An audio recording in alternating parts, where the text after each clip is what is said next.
Good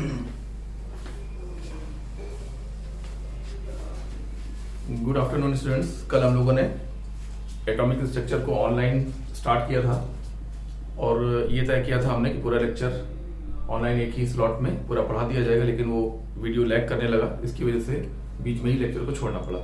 तो अब हम इस लेक्चर को दोबारा स्टार्ट कर रहे हैं और इसको हम रिकॉर्ड कर रहे हैं और रिकॉर्ड करके आप लोगों को ये दे दिया जाएगा। आप लोग उसको देख लीजिएगा टाइम निकाल के। और ये चैप्टर आपका टेस्ट में आ भी रहा है, संडे को टेस्ट है, उसमें ये चैप्टर आ भी रहा है। तो एटॉमिक स्ट्रक्चर में हम लोग क्या क्या पढ़ेंगे? हम लोग पढ़ेंगे कि एटॉमिक स्ट्रक्चर के बारे में तमाम सारे साइंटिस्ट ने अपनी अपनी क्या राय दी, क्या विचार रखे, और आखिरी में लास्ट में कौन सा थ्योरी जो मानी गई और कौन सी थ्योरी धीमे धीमे डिस्कार्ड कर दी गई कुछ कमियों की वजह से। तो सबसे पहले आते हैं थॉमसन एटॉमिक मॉडल के बारे में बात करेंगे।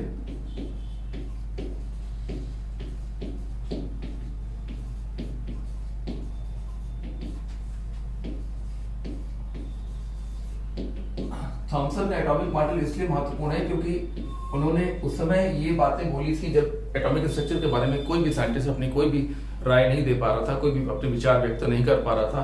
तब थॉमसन ने अपनी बात कही और उन्होंने जो सबसे पहली बात कही वो ये कही कि एटम न्यूट्रल है। तो सबसे पहली उन्होंने बात कही वो ये कही कि atom is a neutral system.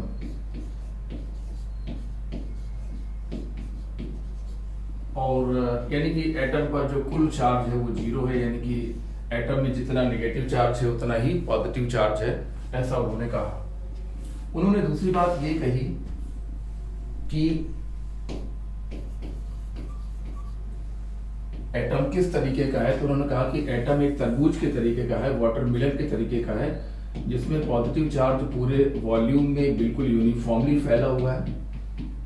जैसे तरबूज का लाल पोर्शन होता है जिसमें लाल पोर्शन पूरे वॉल्यूम में बिल्कुल बराबरी से फैला रहता है।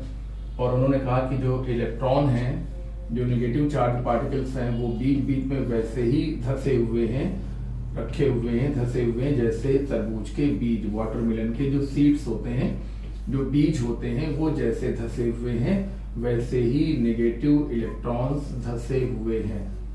ठीक है ना। अपने इस मॉडल में उन्होंने कहा कि एटम एक स्फेरिकल सिस्टम है जिसमें सारा का सारा जो पॉजिटिव चार्ज है वो पूरे वॉल्यूम में बिल्कुल यूनिफॉर्मली फैला हुआ है। जैसे तरबूज का जो लाल पोर्शन होता है वो पूरे वॉल्यूम में यूनिफॉर्मली फैला होता है, और जो इलेक्ट्रॉन है वो बीच बीच में वैसे ही धसे हुए हैं जैसे वाटरमेलन के सीड्स, मतलब बीज जो काले काले होते हैं या सफेद सफेद होते हैं, वो इलेक्ट्रॉन है और उसी प्रकार से धसे हुए हैं। अपनी इस थ्योरी से उन्होंने जो चीजें एक्सप्लेन कर दी वो था इलेक्ट्रॉन का एमिशन, मतलब एटम से इलेक्ट्रॉन का निकलना उन्होंने एक्सप्लेन कर दिया। इलेक्ट्रॉन एमिशन के साथ साथ उन्होंने आयनाइजेशन फेनोमेना को भी अपने इस मॉडल से एक्सप्लेन कर दिया। उन्होंने ये एक्सप्लेन कर दिया कि जब एक इलेक्ट्रॉन एटम से निकल जाता है तो वो पॉजिटिव आयन बन जाता है। इस प्रकार से उन्होंने आयनाइजेशन को एक्सप्लेन कर दिया। उन्होंने फोटो इलेक्ट्रिक इफेक्ट जैसे टिपिकल फेनोमेना, कॉम्प्लिकेटेड फेनोमेना को भी उन्होंने एक्सप्लेन कर दिया अपने इस मॉडल के हिसाब से। लेकिन वो जो चीजें एक्सप्लेन नहीं कर पाए वो क्या था? वो था रदरफोर्ड का एक बहुत ही रिवोल्यूशनरी एक्सपेरिमेंट जिसको थॉमसन एक्सप्लेन नहीं कर पाए। रदरफोर्ड ने एक एक्सपेरिमेंट किया था जिसमें उन्होंने अल्फा पार्टिकल्स को एक एटम की तरफ भेजा और वो अल्फा पार्टिकल अपने रास्ते से मुड़ गया। ये देखिए, ये अल्फा पार्टिकल अपने रास्ते से मुड़ जा रहे हैं। ठीक है ना। एटम के पास पहुंचकर ये अपने रास्ते से मुड़ जा रहे हैं। ये देखिए अपने ही रास्ते पर वापस आ गया। ये देखिए अपने रास्ते से मुड़ गया। ठीक है ना। ये अल्फा पार्टिकल देखिए लगभग 90 डिग्री पर मुड़ गया। और इस फिनोमेना को कहते हैं अल्फा पार्टिकल स्कैटरिंग एक्सपेरिमेंट। क्या कहते हैं? Alpha particle scattering experiment. और इस एक्सपेरिमेंट को थॉमसन बिल्कुल भी एक्सप्लेन नहीं कर पाए। ठीक है।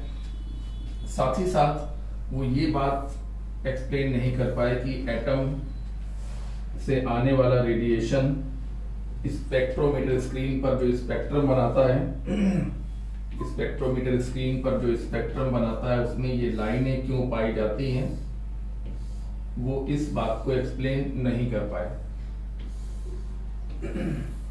वो इस बात को भी एक्सप्लेन नहीं कर पाए कि स्पेक्ट्रोमीटर पर कभी कभी जहां पर वाइट ब्राइट लाइनें मिलती हैं वहां पर कभी कभी ब्लैक लाइनें क्यों मिलती हैं, वो इस बात को भी एक्सप्लेन नहीं कर पाए। जहां जहां पर वाइट लाइनें मिलती हैं वहां वहां पर ब्लैक लाइनें मिलती हैं, वो इस बात को एक्सप्लेन नहीं कर पाए।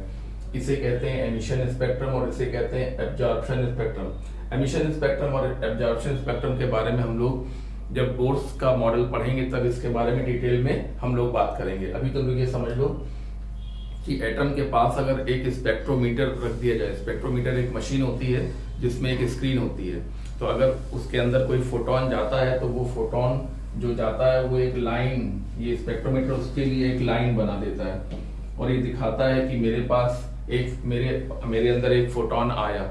अगर 4 फोटोन उसके अंदर चले गए तो 4 लाइनें बना देगा, ठीक है ना, ये बात है। और इसे कहते हैं एमिशन स्पेक्ट्रम और थॉमसन इस एमिशन स्पेक्ट्रम को एक्सप्लेन नहीं कर पाए।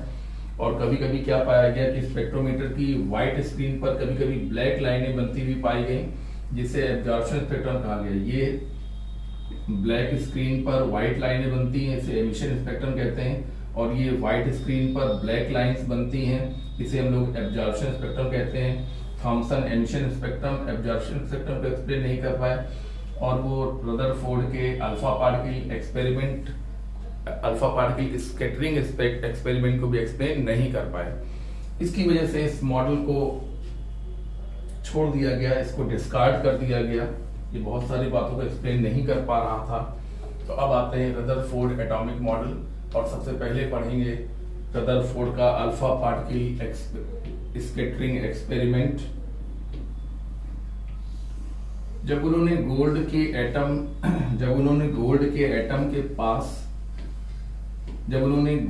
एटम की तरफ कुछ अल्फा पार्टिकल्स को थ्रो किया तो उन्होंने और पीछे ZnS की स्क्रीन लगा दी। ZnS यानी कि जिंक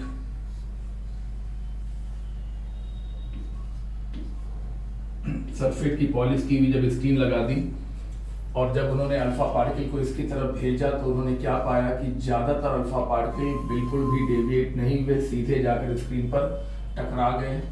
उन्होंने ये भी देखा कि ज्यादातर अल्फा पार्टिकल सीधे चले गए और कुछ अल्फा पार्टिकल केवल 1 डिग्री पर घूम गए। देखिए केवल 1 डिग्री पर घूमे। ज्यादातर अल्फा पार्टिकल ने ये नेचर शो किया। कुछ ऐसे अल्फा पार्टिकल्स थे जो 10 डिग्री पर घूमे। ये देखिए 10 डिग्री पर घूमने वाला पार्टिकल है, इनका नंबर N1 से कम है। कुछ अल्फा पार्टिकल ऐसे थे जो 90 डिग्री पर घूम गए, इनका नंबर, ऐसे पार्टिकल्स का नंबर और कम पाया गया। ये लगभग 8000 पार्टिकल्स में से एक पार्टिकल ऐसा था जो 90 डिग्री पर घूमा था और बिल्कुल ना के बराबर, यानी कि हजारों लाखों पार्टिकल्स में एक पार्टिकल ऐसा था जो अपने ही रास्ते पर वापस लौट आया। इनका नंबर बिल्कुल नेग्लिजिबल है, मतलब ना के बराबर है। जैसा ऊपर देखा गया बिल्कुल वैसा ही फेनोमेना नीचे देखा गया, ठीक है ना। क्या फेनोमेना देखा गया कि लगभग 10,000 पार्टिकल्स में से ज्यादातर पार्टिकल्स जो थे वो सीधे निकल गए या सिर्फ 1 डिग्री पर घूमे। घूमने का मतलब है स्कैटर हुए, मतलब ये स्कैटरिंग शो कर रहा है। जब अल्फा पार्टिकल किसी एटम के पास से निकलता है और अपने रास्ते से डिफ्लेक्ट हो जाता है तो इसको हम लोग कहते हैं स्कैटरिंग ऑफ अल्फा पार्टिकल। तो जो ज्यादातर अल्फा पार्टिकल्स है वो या तो सीधे चले गए या 1 डिग्री पर घूम गए। कुछ ऐसे अल्फा पार्टिकल्स थे जो 10 डिग्री पर घूम गए, इनकी संख्या इनसे काफी कम थी। कुछ ऐसे अल्फा पार्टिकल्स थे जो 90 डिग्री पर घूम गए, इनकी संख्या इनसे भी काफी कम थी। और कुछ ऐसे पार्टिकल थे जो अपने ही रास्ते पर वापस लौट आए, इनकी संख्या तो बहुत ही कम थी। हजारों लाखों में से एक पार्टिकल ऐसा था जो अपने ही रास्ते पर वापस लौट आया। तो इन नंबर्स को अगर हम घटते हुए क्रम में दिखाएं तो N1 सबसे ज्यादा, N2 उससे कम, N3 उससे कम और N4 सबसे कम नंबर पाया गया। यानी कि जो पार्टिकल लगभग सीधे चले गए या 1 डिग्री पर घूमे उनकी संख्या बहुत ज्यादा थी, जो 10 डिग्री पर घूमे उनकी संख्या कम थी, जो 90 डिग्री पर घूमे उनकी संख्या और कम थी, और जो अपने ही रास्ते पर बिल्कुल वापस टर्न अप हो गए उनकी संख्या तो बहुत ही कम थी। मतलब हजारों लाखों में एक पार्टिकल ऐसा था जो अपने ही रास्ते पर वापस आ गया। तो अगर आपसे ये क्वेश्चन पूछे तो आप किस ऑर्डर में बताना कि जो सीधे चले गए हैं या 1 डिग्री घूमे उनकी संख्या सबसे ज्यादा, जो 10 डिग्री पर घूमे हैं उनकी संख्या उनसे कम, जो 90 डिग्री पर घूमे हैं उनकी संख्या और कम, और जो अपने ही रास्ते पर वापस आ गए हैं उनकी संख्या और कम। ये आंसर आप लोगों को टिक लगाना होगा जब एटॉमिक स्ट्रक्चर आएगा टेस्ट में, तब अगर ये सवाल पूछा जाएगा तो इस आंसर को आपको टिक करना है, ठीक है। अब बात ये हुई कि ये तो हो गया ऑब्जर्वेशन, जो उन्होंने देखा वो मैंने आपको बताया, ठीक है। अब इस ऑब्जर्वेशन से उन्होंने क्या कंक्लूजन निकाला, इस ऑब्जर्वेशन से उन्होंने क्या निष्कर्ष निकाला? उन्होंने ये निष्कर्ष निकाला कि एटम का पॉजिटिव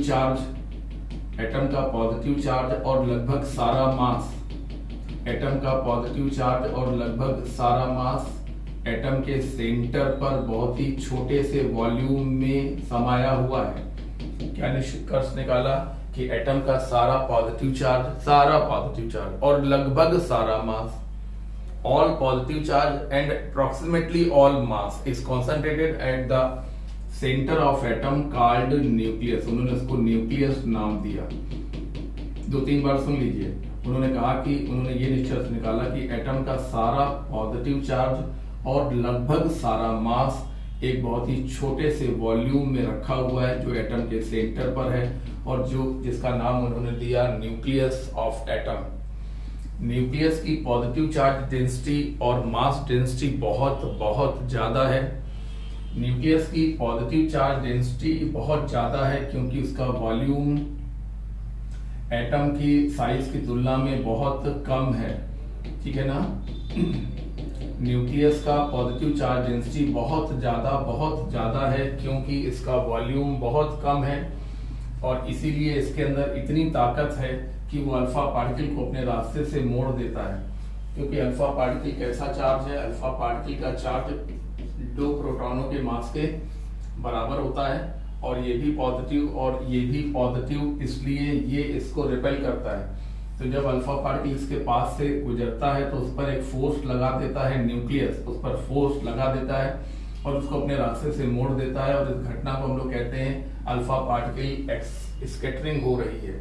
ये देखिए अल्फा पार्टिकल स्कैटरिंग हो रही है, ये देखिए अल्फा पार्टिकल अपने रास्ते से मुड़ रहा है, स्कैटरिंग हो रही है, और ये देखिए अपने रास्ते पर वापस आ रहा है। ये भी 180 डिग्री की स्कैटरिंग हो रही है, ये 90 डिग्री स्कैटरिंग हो रही है, ये 10 डिग्री की स्कैटरिंग हो रही है, ये 1 डिग्री की स्कैटरिंग हो रही है, और ये 0 डिग्री की स्कैटरिंग सबसे ऊपर यहाँ पर दिखाई गई है। तो क्योंकि अल्फा पार्टिकल का चार्ज भी पॉजिटिव है और न्यूक्लियस का चार्ज भी पॉजिटिव है, इसलिए न्यूक्लियस अल्फा पार्टिकल को रिपेल करता है और अपने रास्ते से थोड़ा सा मोड़ देता है, और इस घटना को हम लोग कहते हैं अल्फा पार्टिकल की स्कैटरिंग हो रही है, ठीक है। उन्होंने कहा कि न्यूक्लियस की पॉजिटिव चार्ज डेंसिटी इतनी ज्यादा है कि वो अल्फा पार्टिकल पर इतना अच्छा फोर्स लगाता है और उन्हें अपने रास्ते से मोड़ देता है। उन्होंने कहा कि जो अल्फा पार्टिकल जितने पास से गुजरता है वो उस पर फोर्स उतना ही ज्यादा लगेगा और वो उतना ही ज्यादा मुड़ जाएगा। देखिए दूर से निकल गया तो नहीं मुड़ा क्योंकि उसने इस पर ज्यादा फोर्स नहीं लगा पाया। ये थोड़ा पास से गुजरा तो 1 डिग्री घूम गया, ये और पास से गुजर रहा है, देखो ना, और पास से गुजर रहा है तो ये 10 डिग्री घूम गया, ये काफी पास से गुजर रहा है तो ये 90 डिग्री घूम गया, और ये तो बिल्कुल सामने ही लड़ने आ रहा है, और जो सामने ही लड़ने आ रहा है उस पर फोर्स बहुत ही ज्यादा लगेगा और वो अपने ही रास्ते पर उसको वापस लौट जाना पड़ेगा। किसकी वजह से? न्यूक्लियस के रिपल्शन की वजह से। उन्होंने आगे अपनी बात कही, उन्होंने आगे कहा कि एटम न्यूक्लियस के आसपास एक बड़ा वॉल्यूम है और इलेक्ट्रॉन उसी वॉल्यूम पर सर्कुलर ऑर्बिट में घूमते हैं। ये इलेक्ट्रॉनों की सर्कुलर ऑर्बिट है और इलेक्ट्रॉन इन्हीं ऑर्बिट्स में घूमते हैं, और ये जो आपको येलो कलर का वॉल्यूम नजर आ रहा है वो वॉल्यूम इतना ज्यादा है न्यूक्लियस की तुलना में। हाँ, ये वॉल्यूम न्यूक्लियस की तुलना में इतना ज्यादा है कि कहा जाता है कि इलेक्ट्रॉन का जो क्षेत्र है उसकी जो नेगेटिव चार्ज डेंसिटी है वो बहुत ही कम है। इलेक्ट्रॉन का जो रीजन है, क्षेत्र है, इलाका है, उसकी जो नेगेटिव चार्ज डेंसिटी है वो बहुत कम है क्योंकि उसका वॉल्यूम न्यूक्लियस की तुलना में बहुत ज्यादा है, इसलिए उसकी नेगेटिव चार्ज डेंसिटी मतलब इलेक्ट्रॉन डेंसिटी काफी कम है। और इसीलिए वो अल्फा पार्टिकल के मोशन पर कोई खास प्रभाव नहीं बना पाते। मतलब उन्होंने कहा कि जो अल्फा पार्टिकल अपने रास्ते से डेविएट हो रहे हैं, मतलब स्कैटर हो रहे हैं, वो highly dense, highly positive charge density nucleus की वजह से स्कैटर हो रहे हैं, डेविएट हो रहे हैं, अपने रास्ते से डिफ्लेक्ट हो रहे हैं। उनके डिफ्लेक्ट होने में इलेक्ट्रॉन्स का कोई रोल नहीं है। क्यों नहीं है? क्योंकि न्यूक्लियस के आसपास इलेक्ट्रॉन न्यूक्लियस की तुलना में काफी बड़े वॉल्यूम में हैं, घूम रहे हैं, लेकिन वो वॉल्यूम जहां पर वो घूम रहे हैं वो इस वॉल्यूम की तुलना में काफी ज्यादा है। वॉल्यूम ज्यादा होने की वजह से यहाँ की नेगेटिव चार्ज डेंसिटी बहुत कम है, इसलिए वो अल्फा पार्टिकल पर ज्यादा फोर्स आरोपित नहीं कर पाते, ज्यादा फोर्स नहीं लगा पाते हैं, और इसलिए अल्फा पार्टिकल के डेविएट होने में, स्कैटर होने में इलेक्ट्रॉन्स का कोई रोल नहीं है। ये था रदरफोर्ड का अल्फा पार्टिकल स्कैटरिंग एक्सपेरिमेंट, और उससे जो निष्कर्ष निकले वो यहाँ पर आपको बताए गए। 2-3 बार समझा दिया गया है, 2-3 बार सुनेंगे तो याद भी हो जाएगा, समझ में तो खैर आ ही जाएगा, उसमें कोई बात नहीं है। अल्फा पार्टिकल का चार्ज ध्यान रखिएगा, प्लस का 2e, और न्यूक्लियस का चार्ज ध्यान रखिएगा Ze। न्यूक्लियस का चार्ज लगभग सभी को पता होगा, Ze क्यों? E प्रोटॉन का चार्ज है और Z नंबर ऑफ प्रोटॉन्स हैं। एक प्रोटॉन का चार्ज E है और नंबर ऑफ प्रोटॉन Ze हैं, तो पूरे न्यूक्लियस का चार्ज कितना होगा? Z इंटू E होगा। कितना होगा बताओ? Ze। E क्या है? प्रोटॉन का चार्ज, एक प्रोटॉन का चार्ज, और Z क्या है? Number of protons exist inside the nucleus. तो एक प्रोटॉन का चार्ज E, तो Z प्रोटॉनों का total charge Z into E होगा। इसे न्यूक्लियस का चार्ज कहते हैं, और ये अल्फा पार्टिकल का चार्ज है, दोनों पॉजिटिव हैं, इसलिए न्यूक्लियस अल्फा पार्टिकल को रिपेल करता है। जो अल्फा पार्टिकल जितनी ज्यादा दूर से गुजरता है उस पर रिपल्शन कम लगता है, इसलिए उसके मुड़ने के चांस भी कम होते हैं। जो अल्फा पार्टिकल थोड़ा सा पास से गुजरता है उस पर फोर्स लगता है थोड़ा सा ज्यादा और घूम जाता है। जो और पास से गुजरता है उस पर और ज्यादा फोर्स लगता है और वो ज्यादा घूम जाता है। जो और पास से गुजरता है उस पर और ज्यादा फोर्स लगता है और वो और ज्यादा घूम जाता है। जितना ज्यादा फोर्स लगेगा उतना ज्यादा टर्न अप होगा, है ना? जितना ज्यादा फोर्स लगेगा उतना ही ज्यादा टर्निंग होगी। टर्निंग मतलब डिफ्लेक्शन, डिफ्लेक्शन मतलब स्कैटरिंग। और जो बिल्कुल सामने चला आएगा उस पर फोर्स काफी ज्यादा होगा और इसलिए इसको अपने ही रास्ते पर वापस चले जाना पड़ेगा। अब बात करेंगे हम लोग डिस्टेंस ऑफ क्लोजेस्ट अप्रोच की। डिस्टेंस ऑफ क्लोजेस्ट अप्रोच, ये देखिए, ये कोई न्यूक्लियस है जिसका चार्ज है Ze, पॉजिटिवली चार्ज होता है, हाईली डेंस होता है। कई बार मैंने बोला positive charge density very very high, mass density भी very very high as compare to electron density. तो इसके सामने उन्होंने एक अल्फा पार्टिकल को थ्रो किया। उसकी थ्रो करते वक्त उसकी काइनेटिक एनर्जी को Ke माना गया, और कहां से थ्रो किया? वेरी फार डिस्टेंसेस थ्रो किया, वेरी फार डिस्टेंसेस को उन्होंने थ्रो किया और वो न्यूक्लियस की तरफ बढ़ने लगा। इसका चार्ज प्लस का 2e था और इसका चार्ज Ze था। दोनों पॉजिटिव चार्ज होने की वजह से न्यूक्लियस अल्फा पार्टिकल को रिपेल कर रहा था। जैसे जैसे अल्फा पार्टिकल पास आ रहा था रिपल्शन बढ़ता जा रहा था, और इस रिपल्शन की वजह से अल्फा पार्टिकल एक लिमिट तक पास आया और फिर रुक गया। और रुकने के बाद क्या होगा? फोर्स अभी भी लगता ही रहेगा, तो ये अपने ही रास्ते पर वापस लौट पड़ेगा। तो ये अल्फा पार्टिकल न्यूक्लियस के जितना करीब तक पहुंच पाया उसे कहते हैं डिस्टेंस ऑफ क्लोजेस्ट अप्रोच। ये देखिए जो यहाँ पर R0 से रिप्रेजेंट किया गया है, अल्फा पार्टिकल यहाँ तक आ पाया और उसको रुकना पड़ा और फिर वो अपने ही रास्ते पर वापस लौट गया। तो इसलिए इस डिस्टेंस को हम लोग डिस्टेंस ऑफ क्लोजेस्ट अप्रोच के नाम से जानते हैं, जो हम लोग को कैलकुलेट करना है। तो आइए कंजर्वेशन ऑफ मैकेनिकल एनर्जी से हम लोग इसको सॉल्व करें। K initial plus U initial is equal to K final plus U final।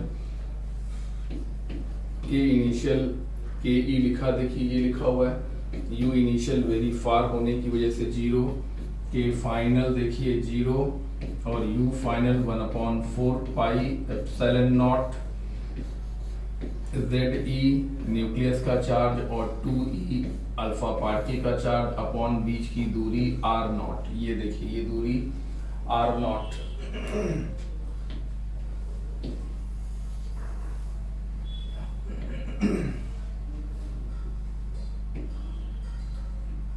और सीध में बना लेते हैं।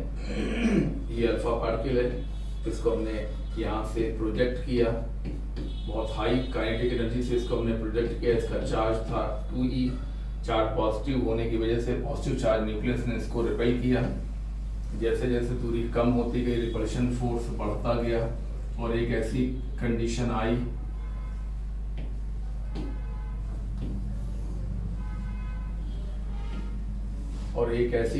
आई जब ये अल्फा पार्टिकल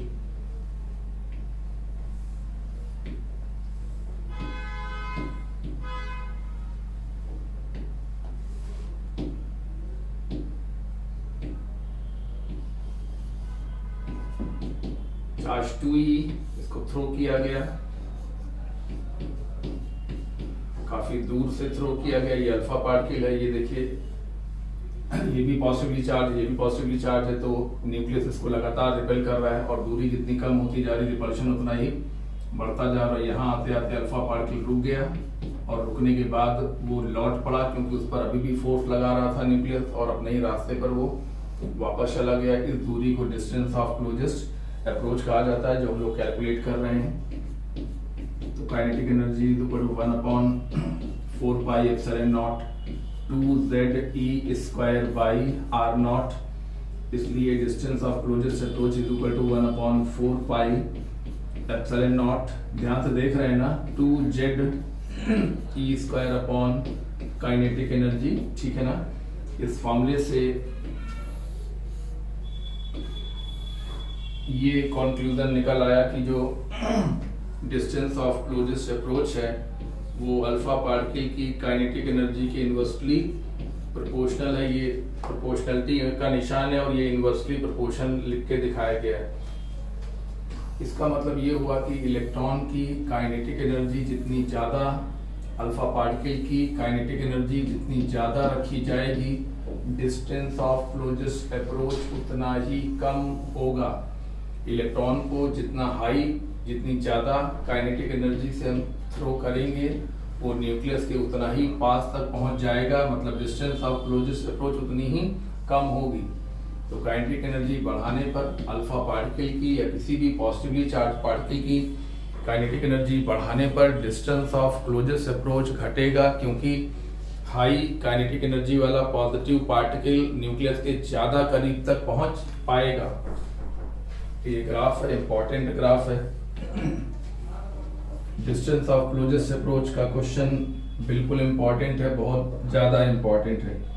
कभी कभी क्या होता है कि अगर कोई कहता है कि हमने न्यूक्लियस की तरफ अल्फा पार्टिकल नहीं भेजा बल्कि प्रोटॉन भेजा, हालांकि ये सवाल बन सकता है और ज्यादा बार जो पूछा गया है वो अल्फा पार्टिकल के लिए पूछा गया है। ये न्यूक्लियस है जिसका चार्ज होता है ZE और ये देखिए ये एक प्रोटॉन है जिसका चार्ज है प्लस का E प्रोटॉन। इसकी काइनेटिक एनर्जी को कुछ भी मान लीजिए, ये लीजिए, ये जाएगा, पॉजिटिव चार्ज होने की वजह से ये न्यूक्लियस इसको रिपेल करेगा और एक लिमिट ऐसी आएगी कि इसको रुकना पड़ेगा और अपने ही रास्ते पर वापस लौटना पड़ेगा। तो ये यहाँ पर डिस्टेंस ऑफ क्लोजेस्ट अप्रोच को हमने शो किया। हम जो सवाल बता रहे हैं वो प्रोटॉन के लिए और जो बता चुके हैं वो अल्फा पार्टिकल के लिए था, ठीक है। तो अब आप इस सवाल को सॉल्व कर सकते हैं, इसी मेथड से सॉल्व कर सकते हैं। तो अब ये कैसे सॉल्व होगा? Kinetic energy initial, potential energy initial is equal to kinetic energy final और potential energy final.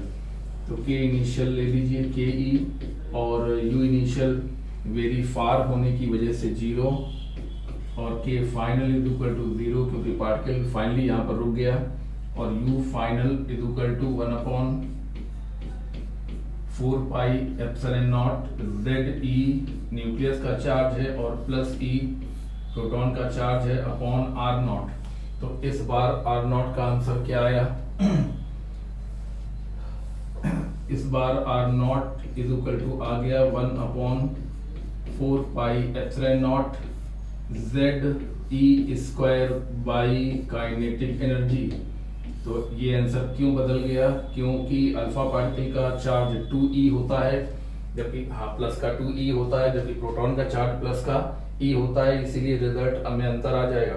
Alpha particle के लिए जब क्लोजेस्ट अप्रोच निकालोगे तो 2ZE² लिखोगे अपॉन काइनेटिक एनर्जी, और प्रोटॉन के लिए जब क्लोजेस्ट अप्रोच निकालोगे तो 2 नहीं लगाओगे बल्कि सिर्फ ZE² अपॉन काइनेटिक एनर्जी लिखोगे। और ये बिल्कुल तय बात हो चुकी है कि चाहे सवाल अल्फा पार्टिकल का हो या सवाल प्रोटॉन का हो, जो डिस्टेंस ऑफ क्लोजेस्ट अप्रोच होगा वो पॉजिटिव चार्ज पार्टिकल की काइनेटिक एनर्जी के इनवर्सली प्रोपोर्शनल होगा। ये बिल्कुल तय बात है, ग्राफ हमेशा यही रहेगा। ठीक है, अब बात करते हैं सेमी इंपैक्ट पैरामीटर की। सेमी इंपैक्ट पैरामीटर क्या है? देखिए, ये है न्यूक्लियस। न्यूक्लियस का चार्ज है आपका Ze पॉजिटिव, ठीक है ना। E एक प्रोटॉन का चार्ज है और Z नंबर ऑफ प्रोटॉन है, या इसको हम लोग एटॉमिक नंबर भी कहते हैं। तो एक प्रोटॉन का चार्ज E है और प्रोटॉन है Z। तो एक प्रोटॉन का चार्ज E, तो Z प्रोटॉनों का charge Z into E, positive charge है ये न्यूक्लियस। अब एक अल्फा पार्टिकल यहाँ से पास हो रहा था, जब वो न्यूक्लियस के पास से गुजर रहा था तो न्यूक्लियस ने उसको रिपेल किया और वो अपने रास्ते से स्कैटर हो गया, यानी कि मुड़ गया।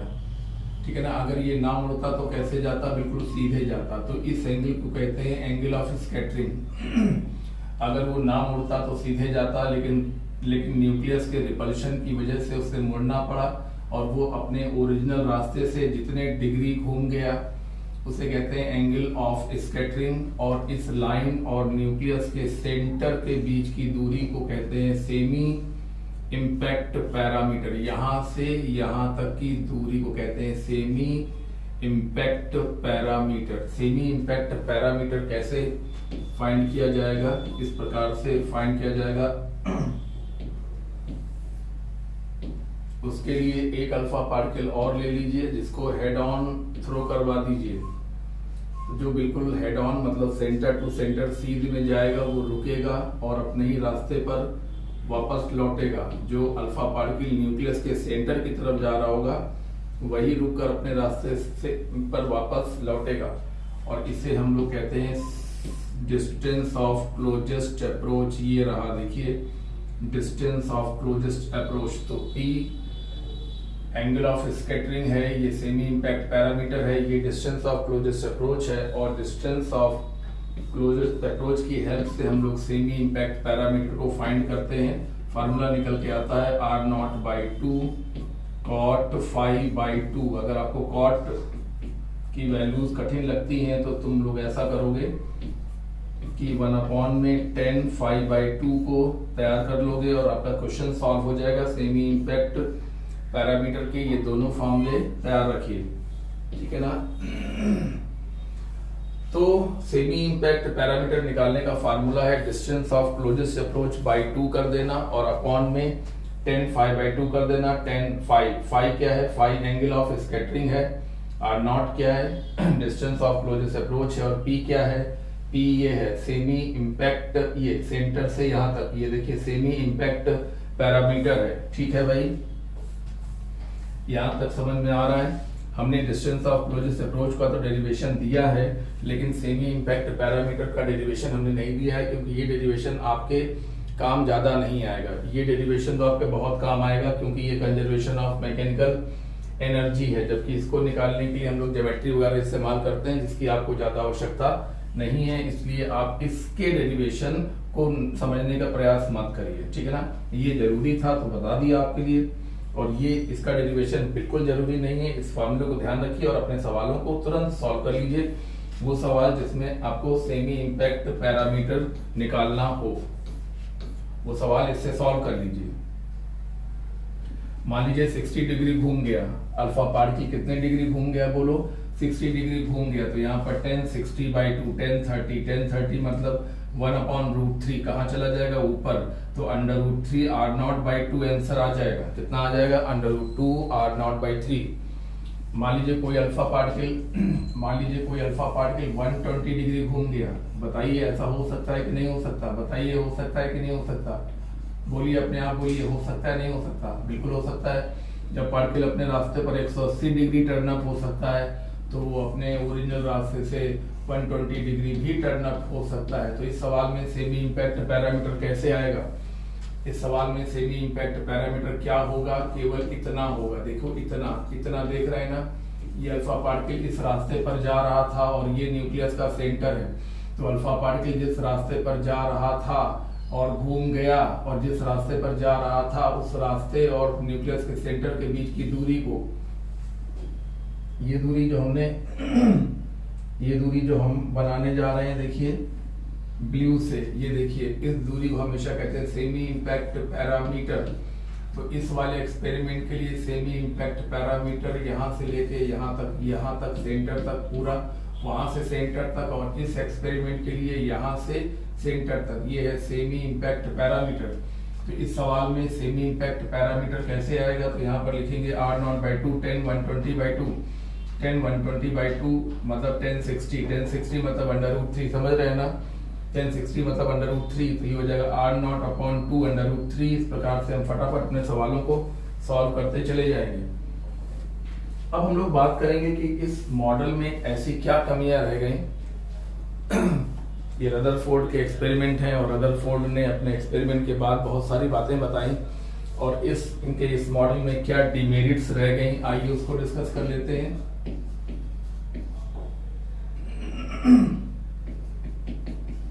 डिमेरिट्स मतलब drawbacks of Rutherford model.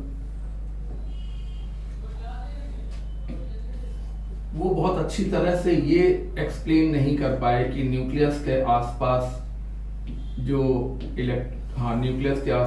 Electrons घूमते हैं, तो कौन सा इलेक्ट्रॉन कौन सी ऑर्बिट में घूमेगा। मतलब उन्होंने कहा कि कोई भी इलेक्ट्रॉन किसी भी ऑर्बिट में घूम सकता है, ये बात बाद में रॉन्ग साबित हुई। दूसरी बात कि जो रदरफोर्ड थे वो एक्चुअली क्लासिकल इलेक्ट्रोमैग्नेटिक थ्योरी से बहुत ज्यादा प्रभावित थे और वो उसको बहुत मानते थे। और क्लासिकल इलेक्ट्रोमैग्नेटिक थ्योरी कहती है कि जब भी कोई पार्टिकल एक्सीलरेटेड मोशन करेगा, जैसे इलेक्ट्रॉन, ये देखिए ये इलेक्ट्रॉन है और ये न्यूक्लियस के आसपास घूम रहा है, तो जब न्यूक्लियस के आसपास घूमेगा तो ये इसके पास एक सेंट्रीपिटल एक्सीलरेशन होगा, अभिकेंद्र त्वरण होगा, सेंट्रीपिटल एक्सीलरेशन होगा। और इलेक्ट्रोमैग्नेटिक थ्योरी क्लासिकल मतलब पुरानी वाली इलेक्ट्रोमैग्नेटिक थ्योरी साफ कहती है कि जब भी कोई चार्ज पार्टिकल एक्सीलरेटेड होगा तो उससे इलेक्ट्रोमैग्नेटिक वेव्स निकलेंगी। देखिए इलेक्ट्रोमैग्नेटिक वेव्स निकलेंगी। तो उनसे कहा गया कि जब ये इलेक्ट्रोमैग्नेटिक वेव्स निकलेंगे तो इलेक्ट्रॉन की जो अपनी खुद की एनर्जी होगी वो धीमे धीमे कम होती जाएगी, और जब उसकी एनर्जी कम होती जाएगी तो उसके पाथ का रेडियस भी धीमे धीमे कम होता जाएगा। ये देखिए रेडियस धीमे धीमे कम हो रहा है। ये इलेक्ट्रॉन चल रहा है और ये इलेक्ट्रोमैग्नेटिक वेव एमिट कर रहा है, जिसकी वजह से इसका जो पाथ का जो रेडियस है वो कम होता जा रहा है, और अल्टीमेटली ये कहाँ जाके गिर जाएगा, अल्टीमेटली ये न्यूक्लियस में जाके गिर जाएगा। इस प्रकार से हमारा एटम डिस्ट्रॉय हो जाएगा, एटम खत्म हो जाएगा, क्योंकि जब केवल न्यूक्लियस ही बचेगा और उसके आसपास कोई इलेक्ट्रॉन घूम ही नहीं रहा होगा तो वो एटम खत्म हो जाएगा, पूरी तरह से खत्म हो जाएगा। तो एटम अनस्टेबल होता है, ऐसा उनकी थ्योरी से ऐसी बात निकल कर आई। हालांकि उन्होंने नहीं कहा कि एटम अनस्टेबल होता है, लेकिन उनकी बातों से जो कंक्लूजन निकला वो यही था। क्यों ऐसा हो गया, क्योंकि वो जो रदरफोर्ड थे वो एक्चुअली क्लासिकल क्वांटम थ्योरी को बहुत ज्यादा मानते थे, क्लासिकल इलेक्ट्रोमैग्नेटिक थ्योरी को बहुत ज्यादा मानते थे, और वो थ्योरी कह रही थी कि एक्सीलरेटेड इलेक्ट्रॉन है, हाँ जब ये ऐसे ऐसे घूम रहा है तो एक्सीलरेटेड तो है ही है, जब इलेक्ट्रॉन एक्सीलरेटेड है तो उससे इलेक्ट्रोमैग्नेटिक वेव लगातार निकलेंगी, जिससे इलेक्ट्रॉन की एनर्जी लगातार कम होती जाएगी। इलेक्ट्रॉन की एनर्जी कम होते जाने की वजह से उसके सर्कुलर पाथ का रेडियस भी कम होता जाएगा, यानी कि जो पाथ होगा वो सर्कुलर नहीं बल्कि स्पाइरल पाथ होगा। और अगर पाथ स्पाइरल होगा तो अल्टीमेटली इलेक्ट्रॉन चाहे 10 सेकंड में या 10 मिनट में या 10 घंटे में या 10 दिन में या 10 साल में या 10 लाख साल में, चाहे कितना भी टाइम लगे, लेकिन अल्टीमेटली इलेक्ट्रॉन न्यूक्लियस से जाके टकरा जाएगा और जितने इलेक्ट्रॉन होंगे सारे न्यूक्लियस से जाके टकरा जाएंगे और एटम को डिस्ट्रॉय कर देंगे, एटम खत्म हो जाएगा। मतलब ये बात निकल के आ रही कि एटम अनस्टेबल होगा, जबकि सबको मालूम है आज की डेट में कि एटम जो है वो स्टेबल है।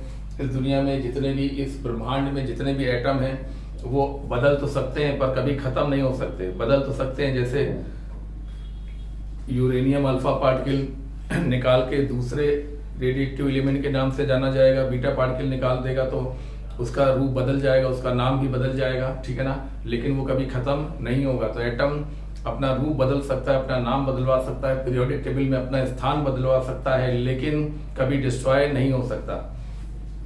लेकिन इनका ये मॉडल ये बता रहा था कि एटम अनस्टेबल है, जबकि एक्चुअली में एटम स्टेबल है। अच्छा, जब ये लगातार इलेक्ट्रोमैग्नेटिक वेव एमिट करेगा तो इसकी, हाँ, इलेक्ट्रोमैग्नेटिक वेव का मतलब होता है फोटोन। ये देखिए फोटोन, समझो बात को।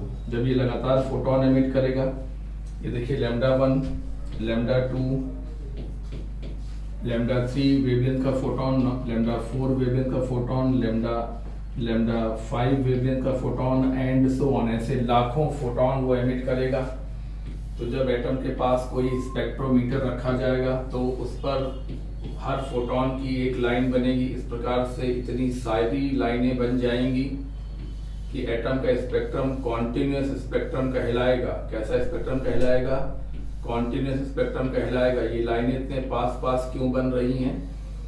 क्योंकि एक्सीलरेटेड इलेक्ट्रॉन लगातार इलेक्ट्रोमैग्नेटिक वेव एमिट कर रहा है, लगातार इलेक्ट्रोमैग्नेटिक वेव एमिट कर रहा है। और इलेक्ट्रोमैग्नेटिक वेव एक्चुअली फोटोनों से मिलकर बनती है, यानी कि एक्सीलरेटेड इलेक्ट्रॉन लगातार फोटोन एमिट कर रहा है और हर फोटोन की अपनी एक वेवलेंथ होती है। और जब भी वो फोटोन स्पेक्ट्रोमीटर के अंदर जाता है तो उसकी वेवलेंथ के हिसाब से एक लाइन बन जाती है। जिसकी वेवलेंथ कम होती है उसकी लाइन इस तरह बनती है, जिनकी वेवलेंथ ज़्यादा होती है उनकी लाइंस इसके आगे ऐसे बनती चली जाती हैं। इस प्रकार से एटम से निकलने वाले फोटोनों का स्पेक्ट्रम कॉन्टिन्यूअस होना चाहिए इनके हिसाब से। जबकि जब बहुत ध्यान से समझा गया तो ये पाया गया कि जब भी किसी एटम के सामने स्पेक्ट्रोमीटर रखा जाता है तो केवल कुछ ही लाइनें स्पेक्ट्रोमीटर पर बनती हैं, ज़्यादा लाइनें नहीं बनती हैं और लाइनों के बीच में एक ठीक ठाक गैप भी होता है, जबकि यहाँ ऐसा नहीं हो रहा है इनकी थ्योरी के हिसाब से। तो ये करेक्ट है और ये इनकरेक्ट है, क्योंकि ऐसा होता ही नहीं है। लेकिन उनकी थ्योरी ऐसा कह रही थी कि जब एक्सीलरेटेड इलेक्ट्रॉन लगातार इलेक्ट्रोमैग्नेटिक वेव यानी कि लगातार फोटोन एमिट करेगा और हर फोटोन की अपनी एक वेवलेंथ होती है, इस प्रकार से वो लाखों फोटोन एमिट कर देगा और अंत में न्यूक्लियस में जाके गिर जाएगा। इस प्रकार से ये लाखों फोटोन जब स्पेक्ट्रोमीटर स्क्रीन के अंदर जाएंगे तो हर वेवलेंथ की अपनी एक लाइन बनेगी। जो कम वेवलेंथ का फोटोन होगा उसकी लाइन इधर बनेगी, जो ज़्यादा वेवलेंथ के फोटोन होंगे उनकी लाइनें इस तरह आगे बनेंगी। इस प्रकार से लाइनें बहुत पास पास बननी चाहिए, यानी एटम का स्पेक्ट्रम कॉन्टिन्यूअस स्पेक्ट्रम होना चाहिए, जबकि वो कॉन्टिन्यूअस नहीं बल्कि लाइन स्पेक्ट्रम होता है। मतलब लाइनें दूर दूर बनती हैं, बहुत पास पास नहीं बनती हैं। तो इसकी वजह से इनका ये जो मॉडल था इस वजह से भी डिस्कार्ड हो गया। फिर उन्होंने एक बात और कही उन्होंने एक बात और ये कही कि घूमते हुए इलेक्ट्रॉन से निकलने वाले फोटोन की फ्रीक्वेंसी के बारे में उन्होंने बात कही। ν3, ν2, ν1 फ्रीक्वेंसी के बारे में भी उन्होंने एक बात कही और वो बात भी बाद में गलत साबित हो गई। उन्होंने कहा कि निकलने वाले फोटोन की फ्रीक्वेंसी घूमने वाले इलेक्ट्रॉन के फ्रीक्वेंसी के बराबर होगा। निकलने वाले फोटोन की फ्रीक्वेंसी मतलब निकलने वाली इलेक्ट्रोमैग्नेटिक वेव की फ्रीक्वेंसी घूमने वाले इलेक्ट्रॉन की फ्रीक्वेंसी के बराबर होगी, ठीक है ना, ऐसा उन्होंने कहा। इसका मतलब 1 टाइम पीरियड ऑफ इलेक्ट्रॉन, है ना। इलेक्ट्रॉन के घूमने का टाइम पीरियड कैसे निकलता है सर्कुलर मोशन में, पूरा टाइम बराबर पूरी दूरी कितनी बताओ, 2πr/, वेलोसिटी, हाँ समय बराबर दूरी बटे चाल, दूरी कितनी पूरे चक्कर की, ये देखिए पूरे चक्कर की दूरी बोलिए, पूरे चक्कर की दूरी ये देखिए, तो पूरा चक्कर 2πr और वेलोसिटी v, इस प्रकार से ये हो गया v/2πr। ये है निकलने वाले फोटोन की फ्रीक्वेंसी किसके हिसाब से, रदरफोर्ड के हिसाब से। और ये बात बाद में टोटली गलत साबित हो गई, एनसीईआरटी में ये सवाल दिया हुआ है। एनसीईआरटी में जब ये फार्मूला ही गलत है तो एनसीईआरटी में इस फार्मूले का सवाल क्यों दिया हुआ है, क्योंकि इस सवाल में लिखा हुआ है according to classical electromagnetic theory. क्या लिखा हुआ है सवाल में, according to classical electromagnetic theory निकलने वाले फोटोन की फ्रीक्वेंसी बताइए। तो गलत फार्मूले से सवाल लगवाया गया है, लेकिन वो बात गलत नहीं है, क्योंकि उसमें क्या लिखा हुआ है, उसमें लिखा हुआ है कि इस सवाल को सॉल्व करिए according to classical electromagnetic theory. और क्लासिकल इलेक्ट्रोमैग्नेटिक थ्योरी क्या कहती है कि निकलने वाले फोटोन की फ्रीक्वेंसी घूमने वाले इलेक्ट्रॉन की फ्रीक्वेंसी के बराबर होगा, यानी कि 1 टाइम पीरियड ऑफ इलेक्ट्रॉन के बराबर होगा। टाइम पीरियड कैसे निकलता है, पूरा चक्कर 2πr बटे वेलोसिटी, v ऊपर चला गया और ये नीचे आ गया v/2πr, ठीक है ना। तो उन्होंने कहा कि फ्रीक्वेंसी ऐसे निकलेगी, तो उनसे कहा गया इसका मतलब क्या हुआ कि फ्रीक्वेंसी भी फोटोन की, निकलने वाले फोटोनों की फ्रीक्वेंसी भी अलग अलग होगी। क्यों, क्योंकि जब इलेक्ट्रॉन के पाथ का रेडियस कम होता जाएगा, क्योंकि जब इलेक्ट्रॉन के पाथ का रेडियस कम होता जाएगा, देखिए r कम होता जाएगा तो निकलने वाले फोटोन की फ्रीक्वेंसी बढ़ती जाएगी, r कम होता जाएगा तो फ्रीक्वेंसी ऑफ फोटोन बढ़ता जाएगा। तो यानी कि इस समय जो फोटोन निकलेगा उसकी फ्रीक्वेंसी अलग होगी, इस समय जो फोटोन निकलेगा उसकी फ्रीक्वेंसी अलग होगी, इस समय जो फोटोन और इस समय जो फोटोन निकलेंगे इन सब की फ्रीक्वेंसीज भी अलग अलग होंगी। इस प्रकार से कई कॉम्प्लिकेशन आ गए और इनका ये मॉडल अल्टीमेटली डिस्कार्ड कर दिया गया। काफी कुछ इन्होंने अच्छा बता दिया था, इसके बाद भी ये मॉडल अल्टीमेटली डिस्कार्ड किया गया। लेकिन ये बात भी सही है कि अगर थॉमसन ने ये न बताया होता कि एटम न्यूट्रल है तो रदरफोर्ड भी अपनी बातें ना कर पाते। तो थॉमसन से कुछ सीखा रदरफोर्ड ने और बहुत सारी बातें उन्होंने बताई, लेकिन कुछ कमियां रह गई और ये मॉडल गलत साबित हो गया, इसको भी डिस्कार्ड कर दिया गया। अब आते हैं हम लोग बोर्स एटॉमिक मॉडल में। यकीन मानिए थॉमसन ना होते तो रदरफोर्ड अपना मॉडल ना दे पाते। थॉमसन ने जब बोलना शुरू किया तो हिम्मत आई और उनकी बातों को सुनकर लोगों ने जो कमियां निकाली उसने सुधार किया और रदरफोर्ड ने अपना मॉडल दे दिया। बहुत कुछ इन्होंने अच्छा बताया, सही बताया, लेकिन कुछ कमियां रह गई जिसकी वजह से ये मॉडल भी डिस्कार्ड हो गया। तो अब बोर सामने आए, नील्स बोर सामने आए और उन्होंने अपना मॉडल दिया। और सच बात तो ये है कि रदरफोर्ड ये मॉडल ना देते तो नील्स बोर अपना मॉडल जो इससे एडवांस मॉडल था, इससे एडवांस जो थ्योरी थी वो ना दे पाते। बोर्स ने क्या किया कि रदरफोर्ड के मॉडल में कुछ सुधार किए, कुछ एडिशन किए, कुछ चीजें जो वहां पर उन्होंने नहीं बोल पाई थी उनको उन्होंने सोचा, लिखा और लोगों को बताया कि मेरे हिसाब से ऐसा होना चाहिए। ये मैं जो बोल रहा हूँ एनसीईआरटी की बिल्कुल लाइनें बोल रहा हूँ। बोर्स ने रदरफोर्ड के मॉडल में कुछ सुधार किए, कुछ एडिशन किए, उन्होंने बहुत सोचा और उन्होंने अंत में ये तय किया। ये जो मैं बोल रहा हूँ ये बिल्कुल एनसीईआरटी में डिक्टो लिखा हुआ है, नहीं हमें तो मालूम ही है लेकिन हम तुमको बता रहे हैं कि एनसीईआरटी में भी लिखा हुआ है। जो हम बोल रहे हैं वो अपने मन से तो बोल ही रहे हैं, खैर हम तो अपने हिसाब से सोच के बोल ही रहे हैं, लेकिन हम ये कह रहे हैं कि जो हम बोल रहे हैं वह उसका जिक्र एनसीईआरटी में किया गया है, ठीक है। बोर्स धीमे धीमे ये समझ गए थे। पहली बात तो बोर्स ने रदरफोर्ड के अंडर में बहुत दिनों तक काम किया, 21 महीने तक उन्होंने रदरफोर्ड के लेबोरेटरी में काम किया, ठीक है ना।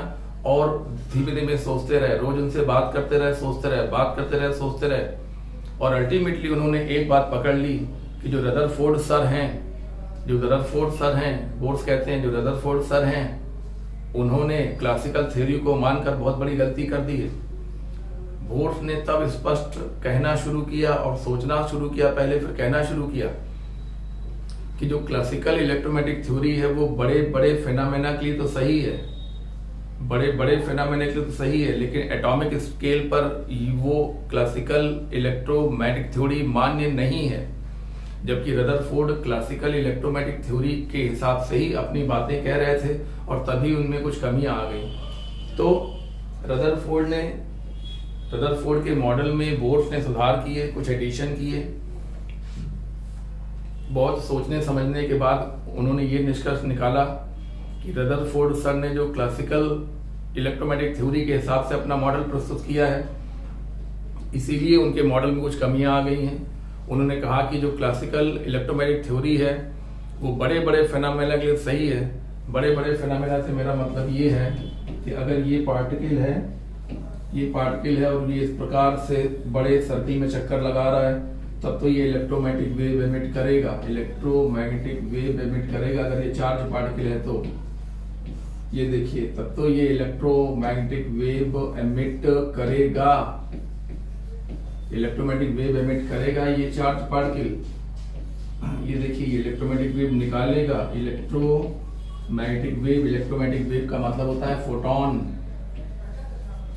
इलेक्ट्रोमैग्नेटिक वेव, इलेक्ट्रोमैग्नेटिक रेडिएशन सुनते जाओ बहुत ध्यान से। इलेक्ट्रोमैग्नेटिक रेडिएशन का मतलब होता है फोटॉन। ये देखिए, फोटॉन यहाँ बना रहा हूं मैं, ये है इलेक्ट्रोमैग्नेटिक वेव और इसी से मिलकर कई फोटॉनों से मिलकर बनती है इलेक्ट्रोमैग्नेटिक वेव।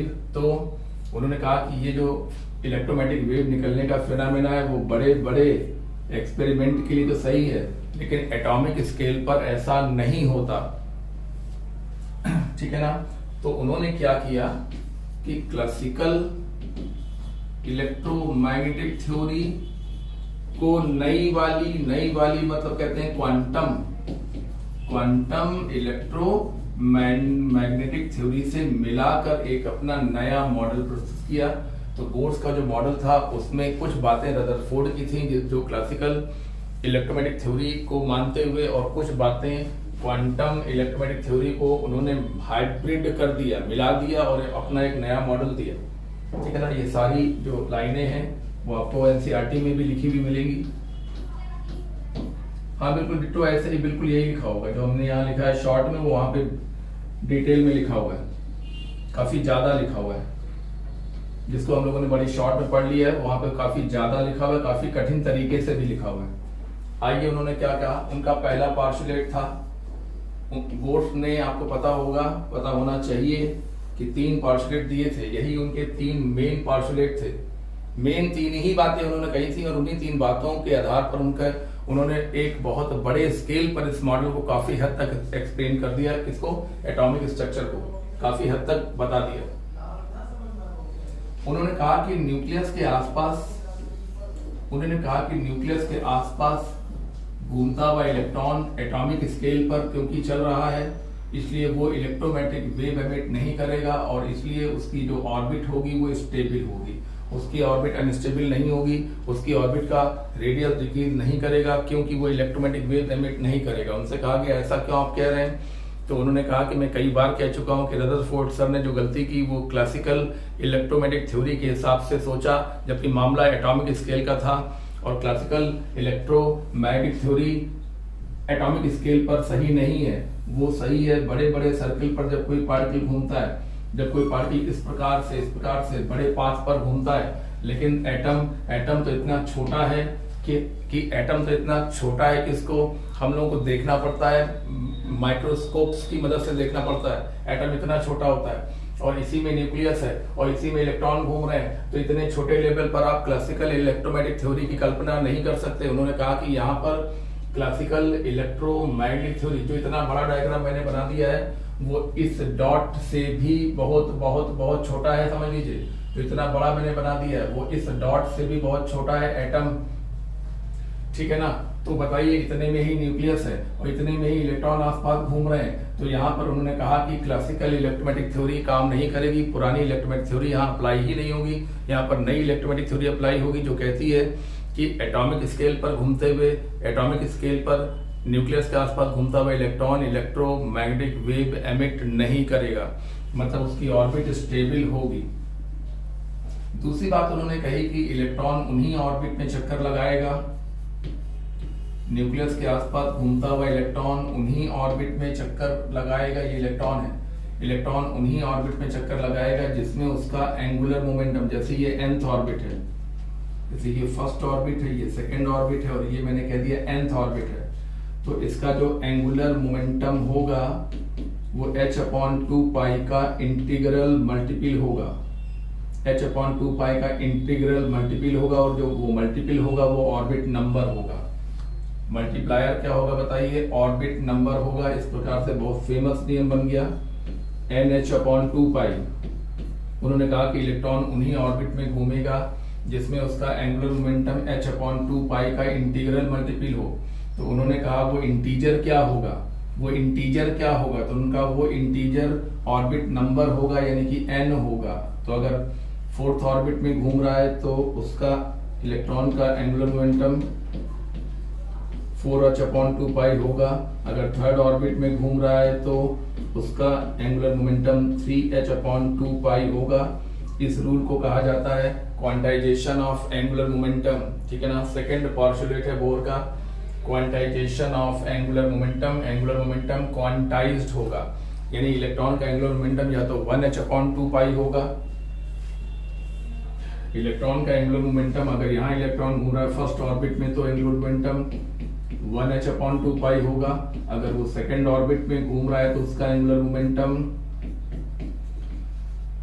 2h/2 होगा। अगर वो थर्ड ऑर्बिट में घूम रहा है तो उसका एंगुलर मोमेंटम 3h/2 होगा। और उन्होंने साफ कहा कि किसी भी इलेक्ट्रॉन का एंगुलर मोमेंटम 2.5h/2 कभी नहीं होगा, गलत हो गया। किसी भी इलेक्ट्रॉन का एंगुलर मोमेंटम 3.5h/2 नहीं होगा, गलत हो गया। किसी भी इलेक्ट्रॉन का एंगुलर मोमेंटम 1.5h/2 होगा कि नहीं होगा? बोलो नहीं होगा। उन्होंने कहा कि एंगुलर मोमेंटम क्वांटाइज होगा। इलेक्ट्रॉन का एंगुलर मोमेंटम या तो 1h/2 होगा, या 2h/2 होगा, या 3h/2 होगा, या 4h/2 होगा, 5h/2 होगा, 6h/2 होगा, लेकिन 1.5h/2, 2.5h/3.5, 3.4 मतलब ये ऐसा नहीं होगा, ठीक है ना। तो फाइनली उन्होंने कहा कि एंगुलर मोमेंटम क्या होगा? उन्होंने कहा कि NH/2। उनसे कहा गया ये n क्या है? तो उन्होंने कहा कि ये n ऑर्बिट नंबर है। ऑर्बिट के बारे में आपको बता दें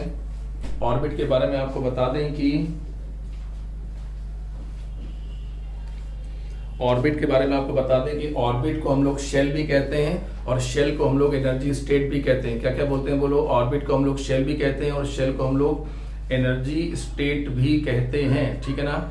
तो NH/2 होगा, ठीक है ना। इतना तैयार करिए।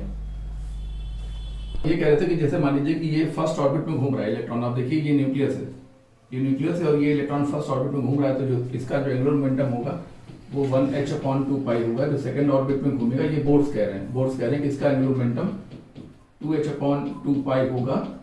जो थर्ड ऑर्बिट में घूम रहा है उसका एंगुलर मोमेंटम 3h/2 होगा, ठीक है ना। और जो nth ऑर्बिट में घूम रहा है, ऐसे करते करते जो nth ऑर्बिट में घूम रहा है उसका एंगुलर मोमेंटम, ये फर्स्ट ऑर्बिट में घूम रहा है, ये सेकंड ऑर्बिट में घूम रहा है, ये थर्ड ऑर्बिट में घूम रहा है और ये nth ऑर्बिट में घूम रहा है, तो इसका एंगुलर मोमेंटम NH/2 होगा। उनसे कहा गया ये n क्या है? तो उन्होंने कहा कि n ऑर्बिट नंबर है।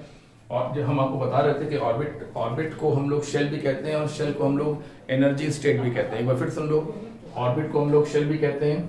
ये फर्स्ट ऑर्बिट मतलब फर्स्ट सेल है, सेकंड सेल है, थर्ड सेल है, और एनर्जी स्टेट भी कहते हैं। ये फर्स्ट एनर्जी स्टेट है, ये सेकंड एनर्जी स्टेट है, ये थर्ड एनर्जी स्टेट है, ठीक है ना। इस प्रकार से उन्होंने ये समझाने की कोशिश की कि किसी भी इलेक्ट्रॉन का एंगुलर मोमेंटम 1.5h/2, ठीक है ना। किसी इलेक्ट्रॉन का एंगुलर मोमेंटम 2.1h/2, किसी इलेक्ट्रॉन का एंगुलर मोमेंटम 3.6h/2, किसी इलेक्ट्रॉन का एंगुलर मोमेंटम 0.6h/2, किसी का एंगुलर मोमेंटम J = 9.25h/2। उन्होंने कहा नहीं भाई, ऐसा नहीं होगा, कतई नहीं होगा, ये सारे एंगुलर मोमेंटम इम्पॉसिबल हैं। और इस रूल को कहते हैं, हाँ इस रूल को कहते हैं क्वांटाइजेशन ऑफ एंगुलर मोमेंटम। ये बोर्स का सेकंड पार्शुलेट था। बोर्स ने बताइए कितने पार्शुलेट दिए थे? 3। हम लोग कितने पढ़ चुके हैं? 2। 3 पार्शुलेट दिए थे जिनमें 2 हम लोग पढ़ चुके हैं। पहले पार्शुलेट में उन्होंने क्या कहा? उन्होंने कहा कि रदरफोर्ड सर ने एक बहुत बड़ी गलती कर दी है। उन्होंने क्लासिकल थ्योरी को मानते हुए अपना मॉडल दे दिया, और क्लासिकल थ्योरी में क्या होता है कि अगर कोई पार्टिकल बहुत बड़े पाथ में चक्कर लगा रहा है, ठीक है ना, जैसे कोई अल्फा पार्टिकल साइक्लोट्रॉन में चक्कर लगा रहा है। अब साइक्लोट्रॉन अपने आप में कोई छोटी मशीन तो है नहीं, साइक्लोट्रॉन अपने आप में एक बड़ी मशीन है। अरे भैया दिखता है साइक्लोट्रॉन, इतना बड़ा दिखता है साइक्लोट्रॉन, और उसमें कोई अल्फा पार्टिकल चक्कर लगाता है, तो इस लेवल पर वो इलेक्ट्रोमैग्नेटिक वेव एमिट करेगा। बोर्स ने कहा कि एटॉमिक स्केल पर वो क्लासिकल थ्योरी को फॉलो नहीं करेगा, और इलेक्ट्रॉन जो कि ये देखो एटम जो इतना बड़ा हमने बनाया, वो ये जो डॉट भी है ना, वो एटम से भी 1000 गुना बड़ा है। ये डॉट जो है वो भी एटम से 1000 गुना बड़ा है, समझ लीजिए। और उस जरा सी जगह में न्यूक्लियस भी है, और न्यूक्लियस के आसपास उसी जरा सी जगह में इलेक्ट्रॉन चक्कर लगा रहे हैं। बात मेरी समझिए। तो बोर्स ने कहा कि क्लासिकल थ्योरी यहाँ अप्लीकेबल नहीं है। घूमता हुआ इलेक्ट्रॉन एक्सीलरेटेड होने के बावजूद भी इलेक्ट्रोमैग्नेटिक वेव एमिट नहीं करेगा, और इसलिए इलेक्ट्रॉन की ऑर्बिट का रेडियस कम नहीं होगा, यानी कि इलेक्ट्रॉन स्टेबल और वेल डिफाइंड ऑर्बिट में घूमेगा, स्टेबल और वेल डिफाइंड एनर्जी स्टेट में घूमेगा, स्टेबल और वेल डिफाइंड सेल में घूमेगा, और इलेक्ट्रोमैग्नेटिक एनर्जी एमिट नहीं करेगा। उन्होंने अपने सेकंड पार्शुलेट में कहा, अपने सेकंड थ्योरी के सेकंड पॉइंट में कहा। बोर्स ने 3 पॉइंट दिए थे, केवल 3 पॉइंट, और उसके इन्हीं 3 पॉइंट के आधार पर उन्होंने बहुत सारी बातें उसके आगे करनी स्टार्ट की।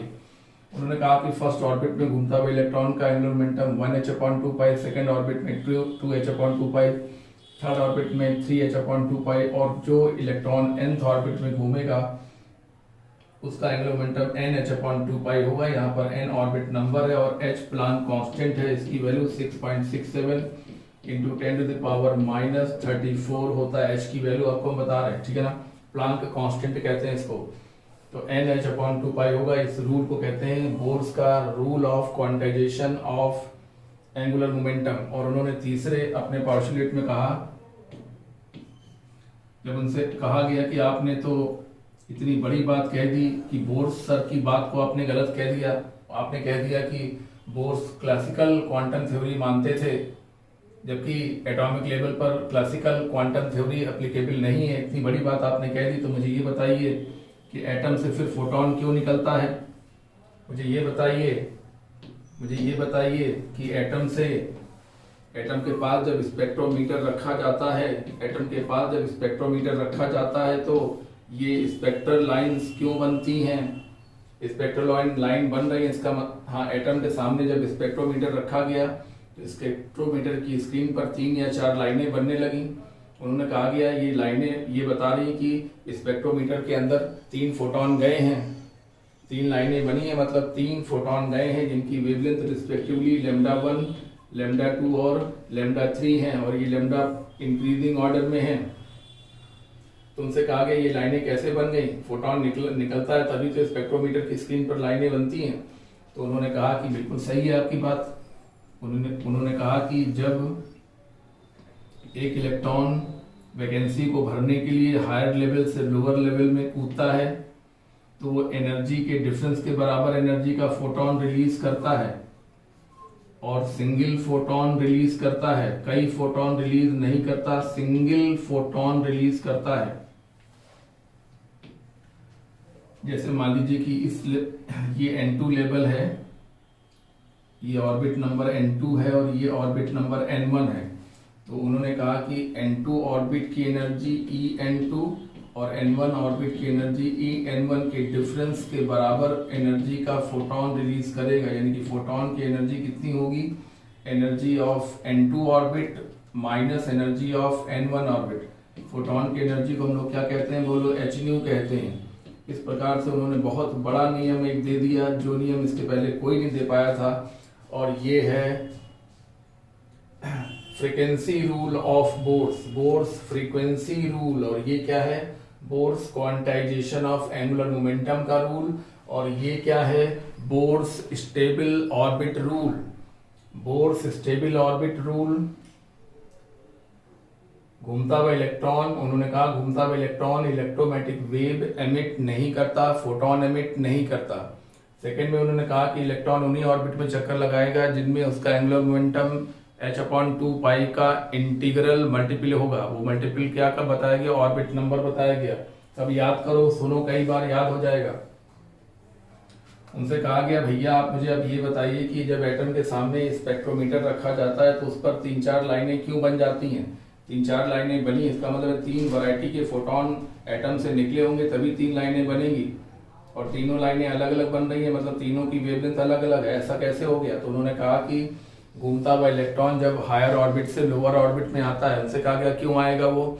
तो उन्होंने कहा कि कभी कभी नीचे ऑर्बिट खाली रहती है तो हायर ऑर्बिट से लोअर ऑर्बिट में आ जाता है वैकेंसी को भरने के लिए, और जब वो इलेक्ट्रॉन हायर ऑर्बिट से लोअर ऑर्बिट में आएगा तो वो इसकी एनर्जी और इसकी एनर्जी के अंतर के बराबर, डिफरेंस के बराबर फोटोन एनर्जी का फोटोन रिलीज करेगा, यानी कि En2, यानी कि इस ऑर्बिट की एनर्जी माइनस इस ऑर्बिट की energy is equal to energy of photon. Energy of photon को hν कहा जाता है। तो अगर हमें फोटोन की एनर्जी फाइंड करनी है तो हम इस इक्वेशन की मदद ले सकते हैं, N2 ऑर्बिट की एनर्जी माइनस N1 ऑर्बिट की एनर्जी। N1 और N2 ऑर्बिट की एनर्जी सवाल में दी रहेगी, चिंता ना करिए, और सवाल बेहद आसानी से सॉल्व हो जाएगा, ठीक है ना। ये है फ्रीक्वेंसी ऑफ फोटोन, इसे कहते हैं बोर्स का फ्रीक्वेंसी रूल, इसे कहते हैं बोर्स का एंगुलर मोमेंटम क्वांटाइजेशन रूल, इसे कहते हैं बोर्स का stable orbit of electron rule. इन सब बातों को हमने बुकलेट में लिखा हुआ है और ये सब आपको मिल जाएगा, दे दिया जाएगा।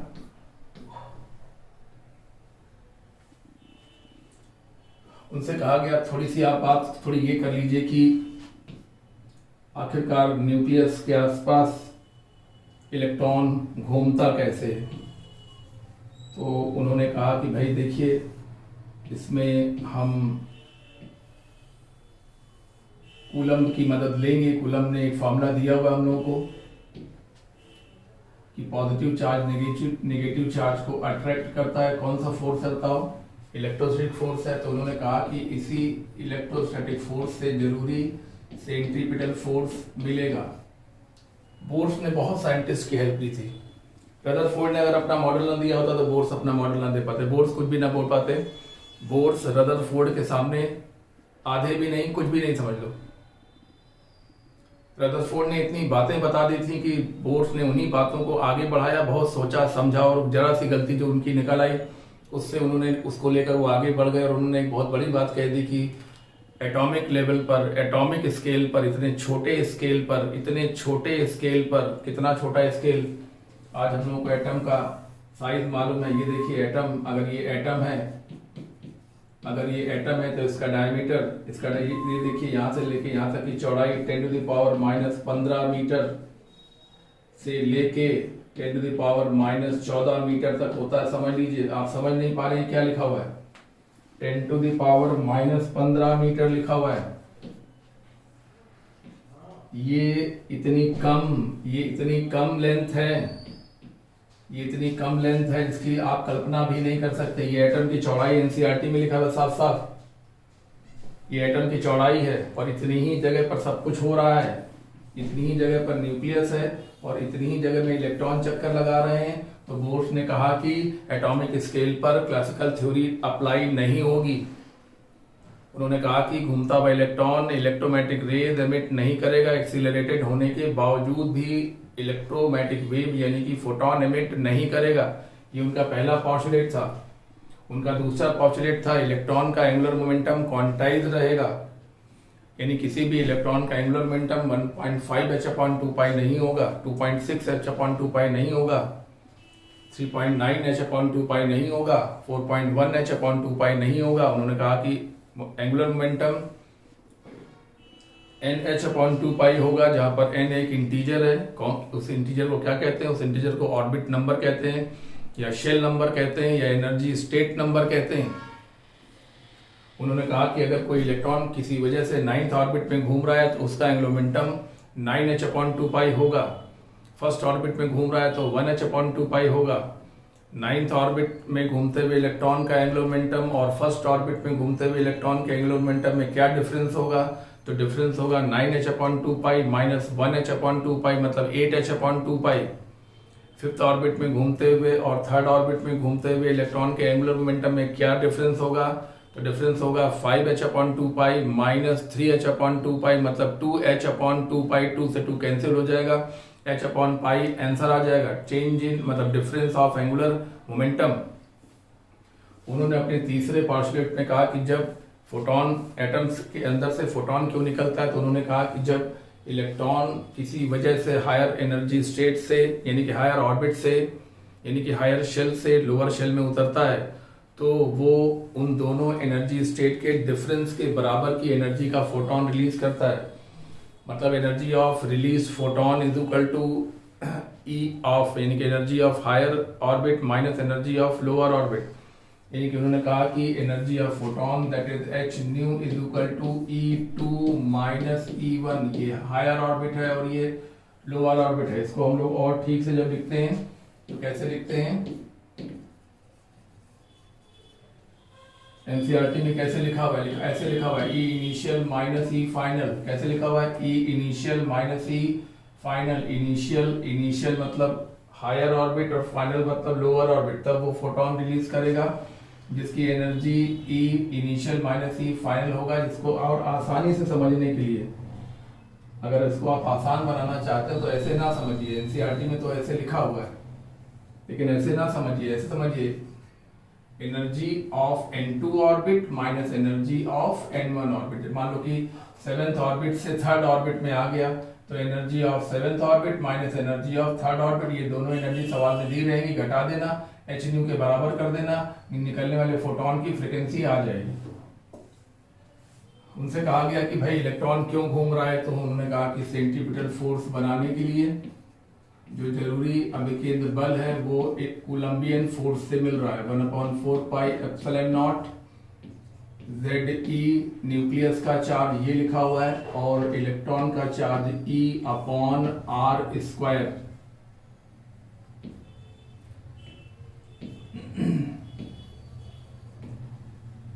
समझते जा रहे हैं ना?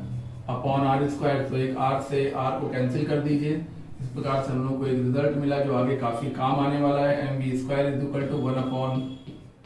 = 1/4πε0 Ze²/r। ये रिजल्ट है जो हमारे काफी काम आने वाला है। बुकलेट में लिखा हुआ है, आप नोट करना चाहते हैं नोट कर लें, लेकिन बुकलेट में लिखा हुआ है, नोट करने की जरूरत नहीं पड़ेगी। ये हमारा एक इक्वेशन बन गया mv² = 1/4πε0 Ze²/r। अब उन्होंने लोगों को बताना शुरू किया कि इलेक्ट्रॉन की एनर्जी क्या होगी। तो उन्होंने सबसे पहले काइनेटिक एनर्जी के बारे में बताया, 12mv²। तो हाफ और mv² की वैल्यू तुम्हारे सामने लिखी हुई है 1/4πε0 Z²/r। इस प्रकार से काइनेटिक एनर्जी का फॉर्मूला बन गया 1/8πε0 Ze²/r। 1/8πε0 Ze²/r काइनेटिक एनर्जी का फॉर्मूला। यानी कि जैसे जैसे हम हायर ऑर्बिट में जाएंगे इलेक्ट्रॉन की काइनेटिक एनर्जी को हम घटता हुआ पाएंगे, ठीक है ना? हायर ऑर्बिट के इलेक्ट्रॉन की काइनेटिक एनर्जी कम होगी। 3rd और 5th ऑर्बिट को चेक करें तो 5th ऑर्बिट के इलेक्ट्रॉन की काइनेटिक एनर्जी कम होगी, ठीक है? चलिए दूसरी बात करते हैं, potential energy of electron 1/4πε0 nucleus की चार्ज Ze और इलेक्ट्रॉन का चार्ज -E/r। सो ये बन गया माइनस का, सो ये बन गया माइनस का 1/4πε0 माइनस का 1/4πε0 Ze²/r। यह इलेक्ट्रॉन की पोटेंशियल एनर्जी। तो जैसे जैसे हम हायर ऑर्बिट में जाएंगे इलेक्ट्रॉन की पोटेंशियल एनर्जी बढ़ेगी, क्योंकि पोटेंशियल एनर्जी होती है इलेक्ट्रॉन की निगेटिव में होती है, पॉजिटिव में होती ही नहीं है। पॉजिटिव में चली जाएगी तो इलेक्ट्रॉन न्यूक्लियस को छोड़कर भाग जाएगा। तो जैसे जैसे हम आर को बढ़ाएंगे, समझिए पहले ठीक से, अभी आप ग्रेविटेशन पढ़ के आए हैं, समझिए वही बात यहाँ हो रही है। जैसे जैसे आर बढ़ेगा ये जो मैग्नीट्यूड है वो घटेगा, जैसे जैसे आर बढ़ेगा ये मैग्नीट्यूड घटेगा, ये लेकिन माइनस साइन लगा है मतलब ये बढ़ेगा, ठीक है ना। ये ग्राफ मोस्ट इंपॉर्टेंट देखिए, यू बढ़ रहा है, यू घट नहीं रहा है, ये यू बढ़ रहा है। निगेटिव में घटना मतलब बढ़ना, निगेटिव में घटना, पोटेंशियल एनर्जी के लिए बात कर रहा हूं। निगेटिव में घटना मतलब बढ़ना, मोस्ट इंपॉर्टेंट है। अब आ जाइए बात करेंगे टोटल एनर्जी की, टोटल मैकेनिकल एनर्जी।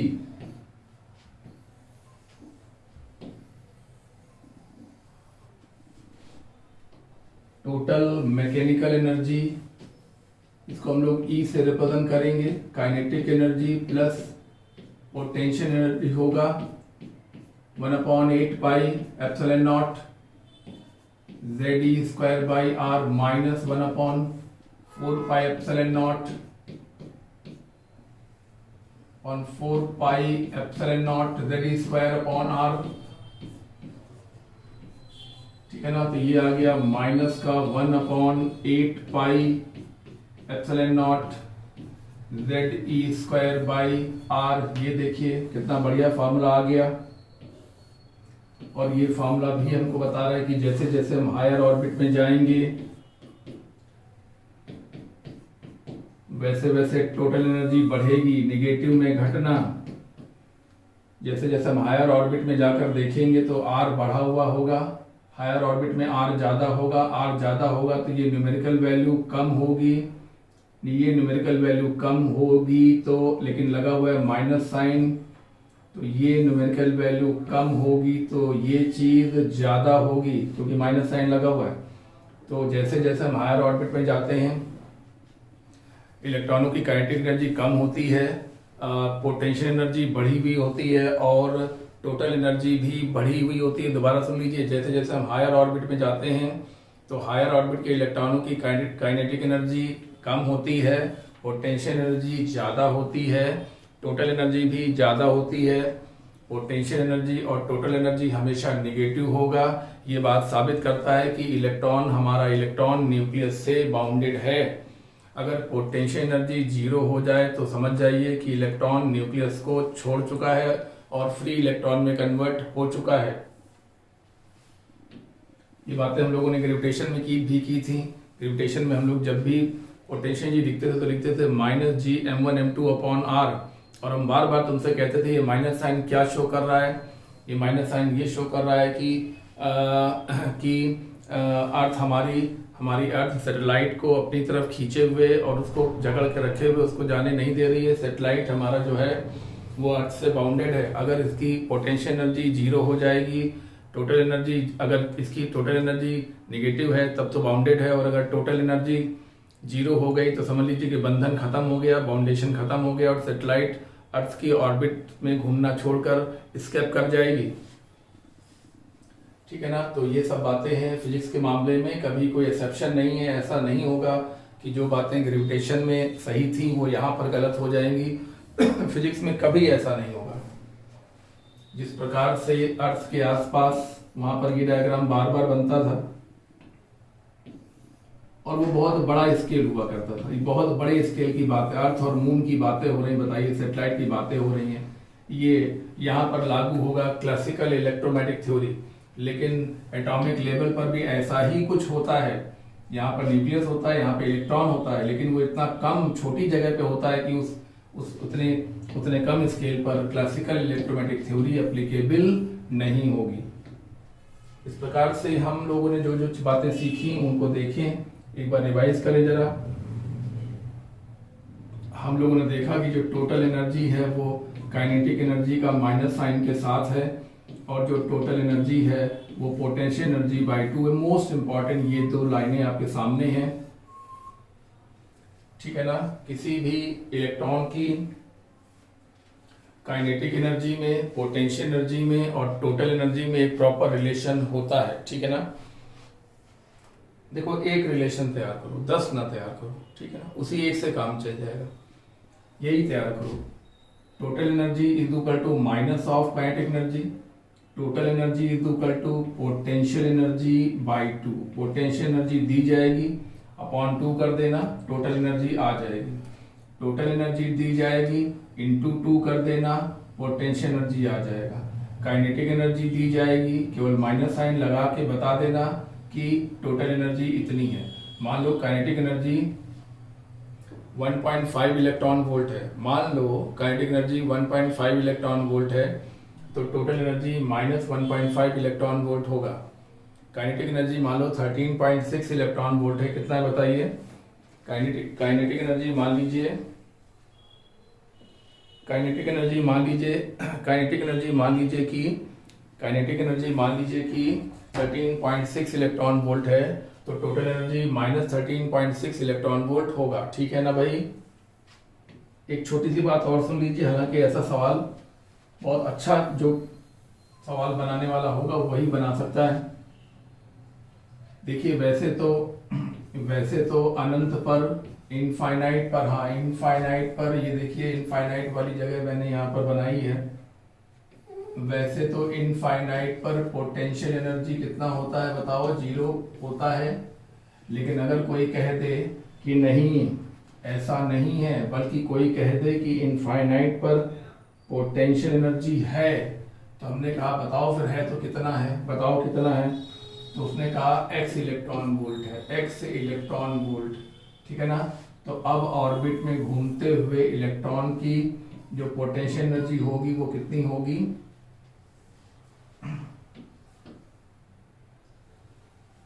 अब पोटेंशियल एनर्जी कितना होगा बोलो, -1/4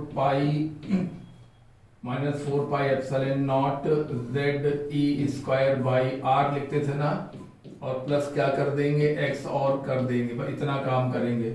और टोटल एनर्जी क्या लिखते थे, -1/8 pi epsilon not ZE² by R लिखते थे ना, क्या कर देंगे, प्लस x और कर देंगे। ये काम कब करना है बोलो।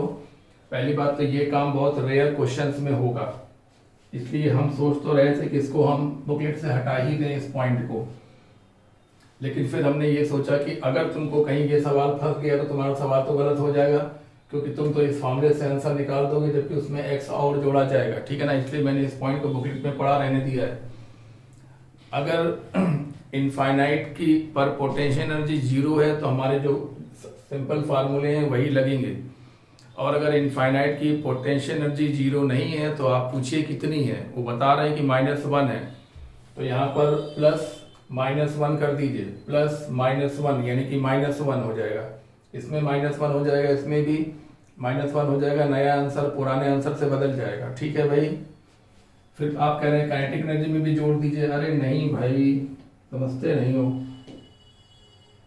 पोटेंशियल एनर्जी की बात हो रही है तो उसका असर पोटेंशियल एनर्जी पड़ेगा और टोटल पे पड़ेगा, इस पे कहाँ असर पड़ जाएगा, 1/8 pi epsilon not ZE² by R ही रहेगा। काइनेटिक एनर्जी में इस x को ना जोड़ देना कहीं, ठीक है ना।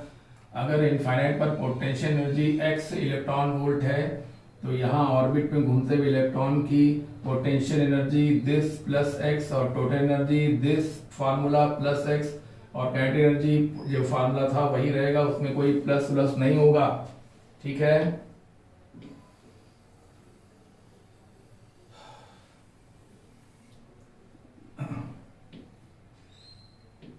तो इन चीजों को समझने और करने के बाद अब हम लोग बात करेंगे इलेक्ट्रॉन की स्पीड के बारे में।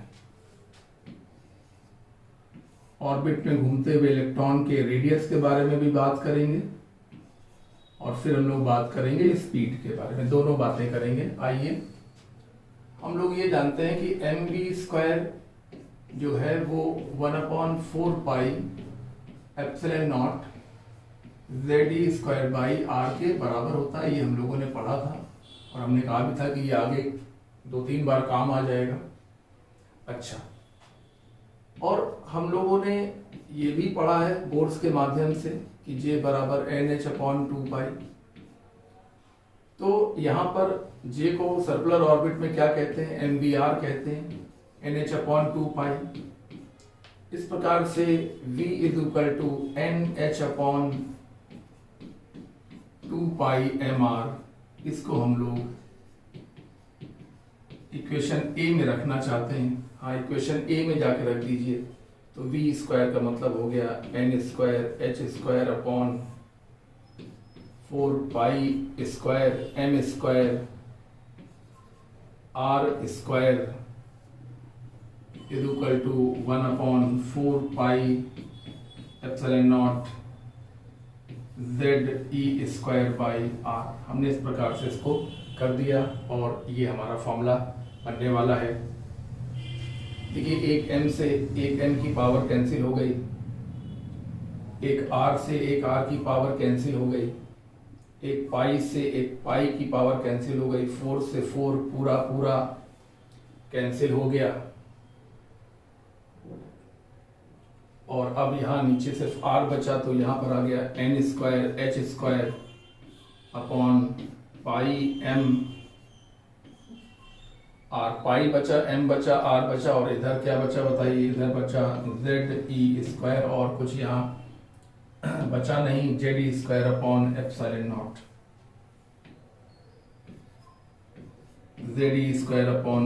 नॉट बचा। तो अब मुझे बताइए कि r कितना होना चाहिए? r होना चाहिए एप्सिलॉन नॉट H², r होना चाहिए एप्सिलॉन नॉट H²/पाई m E²। देखिए, r इधर ले जाइए, एप्सिलॉन नॉट इधर ले जाइए, एप्सिलॉन नॉट H²/पाई m E², ठीक है ना। और बताइए N² atomic number of material. ये है रेडियस का फार्मूला, ये है रेडियस का मोस्ट इंपॉर्टेंट फार्मूला, जिसको सॉल्व करने पर आ जाता है 0.53 N²/Z। इसको सॉल्व करने पर ये सब मान हम लोगों को मालूम है। Epsilon not H pi m, electron का चार्ज, इलेक्ट्रॉन का मास, सब कुछ हमको मालूम है। तो इसको सॉल्व करने पर 0.3 एंगस्ट्रॉम आता है और N²/Z और बना रहेगा। तो ये शॉर्टकट फार्मूला हो जाएगा, जिससे हम लोग रेडियस निकालने का कोई भी क्वेश्चन बड़े आराम से हम लोग सॉल्व कर सकते हैं। किससे सॉल्व कर लेंगे? 0.53 N²/Z एंगस्ट्रॉम, ठीक है ना। रेडियस किन किन चीज़ों के डायरेक्टली प्रोपोर्शनल है? रेडियस N²/Z के डायरेक्टली प्रोपोर्शनल है, और रेडियस जो है वो घूमते हुए पार्टिकल के मास के इन्वर्सली प्रोपोर्शनल है। इन दो बातों को विशेष तौर पर ध्यान रखिएगा। हालांकि सवाल आपका यहीं से सॉल्व हो जाएगा, चिंता करने की कोई बात नहीं है। हम लोगों ने रेडियस को सॉल्व कर लिया है, और अब हम लोग इलेक्ट्रॉन की स्पीड निकालने वाले आर्टिकल को सॉल्व करेंगे। आइए थोड़ा सा काम और कर लेते हैं। अगर कोई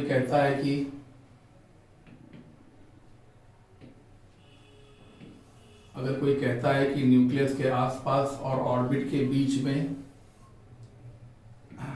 ये इलेक्ट्रॉन है, और न्यूक्लियस और ऑर्बिट के बीच में अगर कोई कहता है मटेरियल भरा हुआ है, कहाँ मटेरियल भरा हुआ बताइए? न्यूक्लियस के आसपास ऑर्बिट के बीच में यहाँ पर कोई मटेरियल भरा हुआ है। तो अब बताइए रेडियस क्या होगा? तो हमने कहा कि इस मटेरियल का पहले मुझे आप डाइलेक्ट्रिक कांस्टेंट बताइए, तो उन्होंने बता दिया 5 या 6 जो भी है। तो हमने कहा कि हम और लगा देंगे, तो उसने कहा कि के आप कहाँ लगा देंगे? तो हमने कहा कि जहाँ एप्सिलॉन नॉट है उसी के बगल में के लगाएंगे।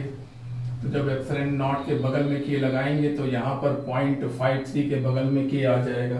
तो इस सवाल का आंसर क्या होगा बताओ? 0.53 के और साथ में N²/Z। अब हमने तुमसे पूछा कि के ऊपर ही क्यों लगा दिया, नीचे क्यों नहीं लगाया? क्योंकि जब डाइलेक्ट्रिक भरा जाता है तो के हमेशा, जब डाइलेक्ट्रिक भरा जाता है तो के हमेशा एप्सिलॉन नॉट के बगल में आता है, ठीक है ना। तो जब यहाँ पर के आ जाएगा और इसका मान ऑलरेडी हमको पता है 0.53, तो इसके बगल में के आ गया तो इसके बगल में भी के आ जाएगा। उम्मीद है आपको बात समझ में आ गई होगी। अब कोई कहता है कि भाई देखिए एक न्यूक्लियस है, इसके आसपास इलेक्ट्रॉन घूमता है, लेकिन हमने एक बार देखा कि म्यूऑन घूम रहा था। कौन घूम रहा था? म्यूऑन घूम रहा था। अब म्यूऑन का मास कितना होता है? म्यूऑन का मास इलेक्ट्रॉन के मास का 207 गुना होता है, 207 गुना होता है 207 मास ऑफ इलेक्ट्रॉन, ठीक है ना। तो बताइए इलेक्ट्रॉन का मास कहाँ है? नीचे है कि ऊपर है? नीचे है। तो अब यहाँ पे म्यूऑन का मास रखा जाएगा। म्यूऑन का मास कितना होता है? 207 टाइम्स मास ऑफ इलेक्ट्रॉन। तो यहाँ पर क्या अंतर आ जाएगा? 207 नीचे आएगा कि ऊपर आएगा? नीचे आएगा। क्यों नीचे आएगा? 0.53/207 n स्क्वायर बाई जेड इस सवाल का आंसर होगा। 207 नीचे क्यों आएगा? क्योंकि इलेक्ट्रॉन का मास कहाँ है? नीचे। तो म्यूऑन का मास भी कहाँ आएगा? नीचे।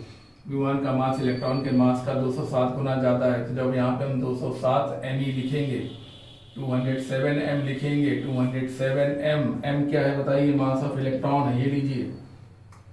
तो जब यहाँ m की जगह पर 207 m लिखेंगे तो यहाँ पर 0.53 के अपॉन में 207 एक्स्ट्रा आ जाएगा और ये इस सवाल का आंसर होगा। एक ने हमसे सवाल पूछा एक बार कि अगर न्यूक्लियस के आसपास पॉजिट्रॉनियम घूमे, तो हमने उससे कहा कि पता है तुमको पॉजिट्रॉनियम क्या होता है? तो उसने कहा कि नहीं पता है। तो हमने कहा ये एक इलेक्ट्रॉन और पॉजिट्रॉन का कॉम्बिनेशन होता है। इलेक्ट्रॉन पॉजिट्रॉन जब एक दूसरे से बाउंड हो जाते हैं तो पॉजिट्रॉनियम बनता है। इलेक्ट्रॉन और पॉजिट्रॉन दोनों का मास बराबर होता है। जितना मास इलेक्ट्रॉन का होता है उतना ही मास पॉजिट्रॉन का भी होता है। तो अब क्या किया जाए? तो अब इसका रिड्यूस्ड मास निकाला जाए। रिड्यूस्ड मास कैसे निकलता है? m1 m2 upon r square, m1 m2 upon m1 plus m2, sorry, ठीक है ना। तो m1 मतलब मास ऑफ इलेक्ट्रॉन, m2 मतलब मास ऑफ पॉजिट्रॉन, इलेक्ट्रॉन के मास के बराबर होता है, upon mass of electron plus mass of electron. तो ये हो गया mass of electron upon 2 mass of electron.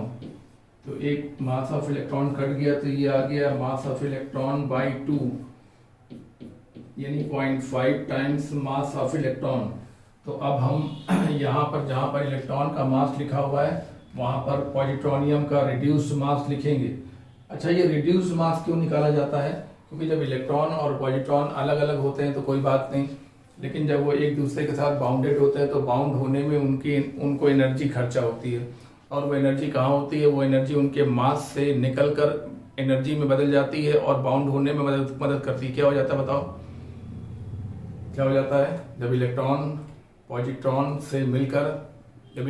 पॉजिट्रॉनियम से मिलकर पॉजिट्रॉन बनाता है तो ऐसा बंधन बनाने में एनर्जी लगती है। और एनर्जी कहाँ से आती है? मास से। इसका मतलब है कि जो पॉजिट्रॉन का मास होता है वो इलेक्ट्रॉन के मास का डबल नहीं होता, बल्कि उससे थोड़ा सा कम होता है। और वो कितना होता है? 0.5 मास ऑफ इलेक्ट्रॉन होता है। तो अब हम मास की जगह पर जब 0.5 रखेंगे मास ऑफ इलेक्ट्रॉन, तो 0.53 के नीचे कितना आ जाएगा? 0.5। अरे भाई, जब यहाँ पे इलेक्ट्रॉन का मास लिखा था तो यहाँ पर 0.53 आया था।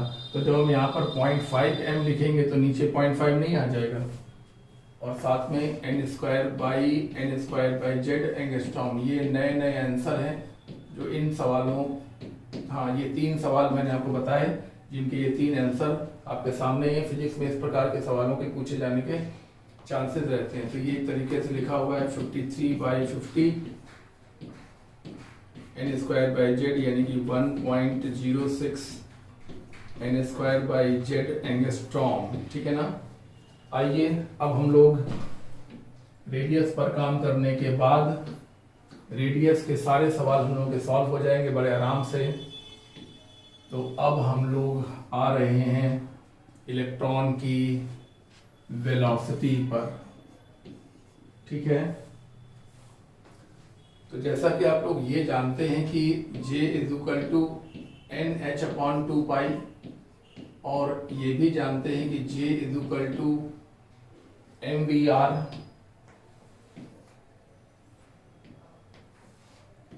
सर्कुलर मोशन के लिए J is equal to MVR is equal to NH upon 2 pi. इस प्रकार से speed of electron NH upon MR, NH upon 2 pi MR, और R की वैल्यू को भी आप लोग जानते हैं कि R का मान कितना होता है 2 पाई M, और R का मान बताइए कितना होता है epsilon not H square upon pi M E square N square by Z। ये R का फॉर्मूला आपको हमेशा याद रखना चाहिए।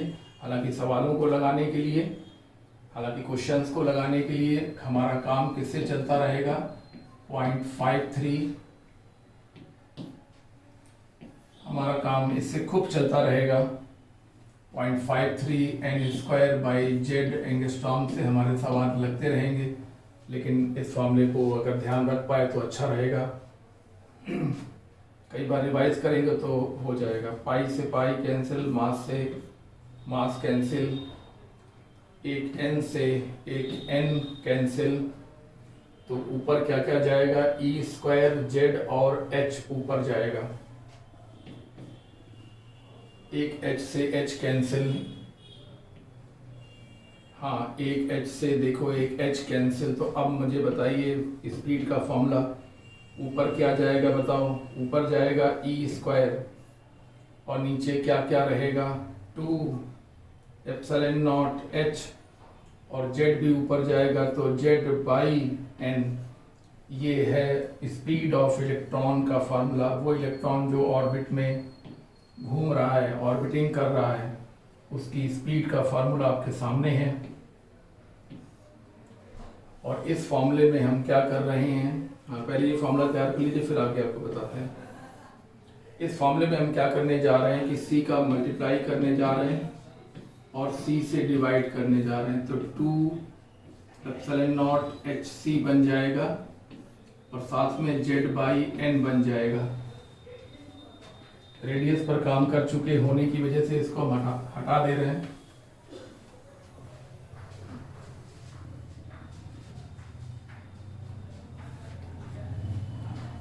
तो हमने क्या किया कि रेडियस के फॉर्मूले में C से मल्टीप्लाई भी कर दिया और C से डिवाइड भी कर दिया। तो जब हमने ऐसा कर दिया तो शायद तुमको ध्यान आ रहा हो कि C के बगल में जो लिखा हुआ है वो फाइन स्ट्रक्चर कांस्टेंट है, जिसे हम लोग अल्फा से रिप्रेजेंट करते हैं। ये देखिए ये है E square upon 2 epsilon not HC, this is fine structure constant, जिसको हम लोग अल्फा भी कहते हैं। तो C अल्फा और Z बाई N, ठीक है ना। अल्फा की वैल्यू कितनी होती है अभी सब बता, रुक जाओ अभी सब बता रहे हैं। अल्फा की वैल्यू होती है 1/137 Z बाई N, और C की वैल्यू होती है स्पीड ऑफ लाइट यानी कि 3 × 10⁸ 8।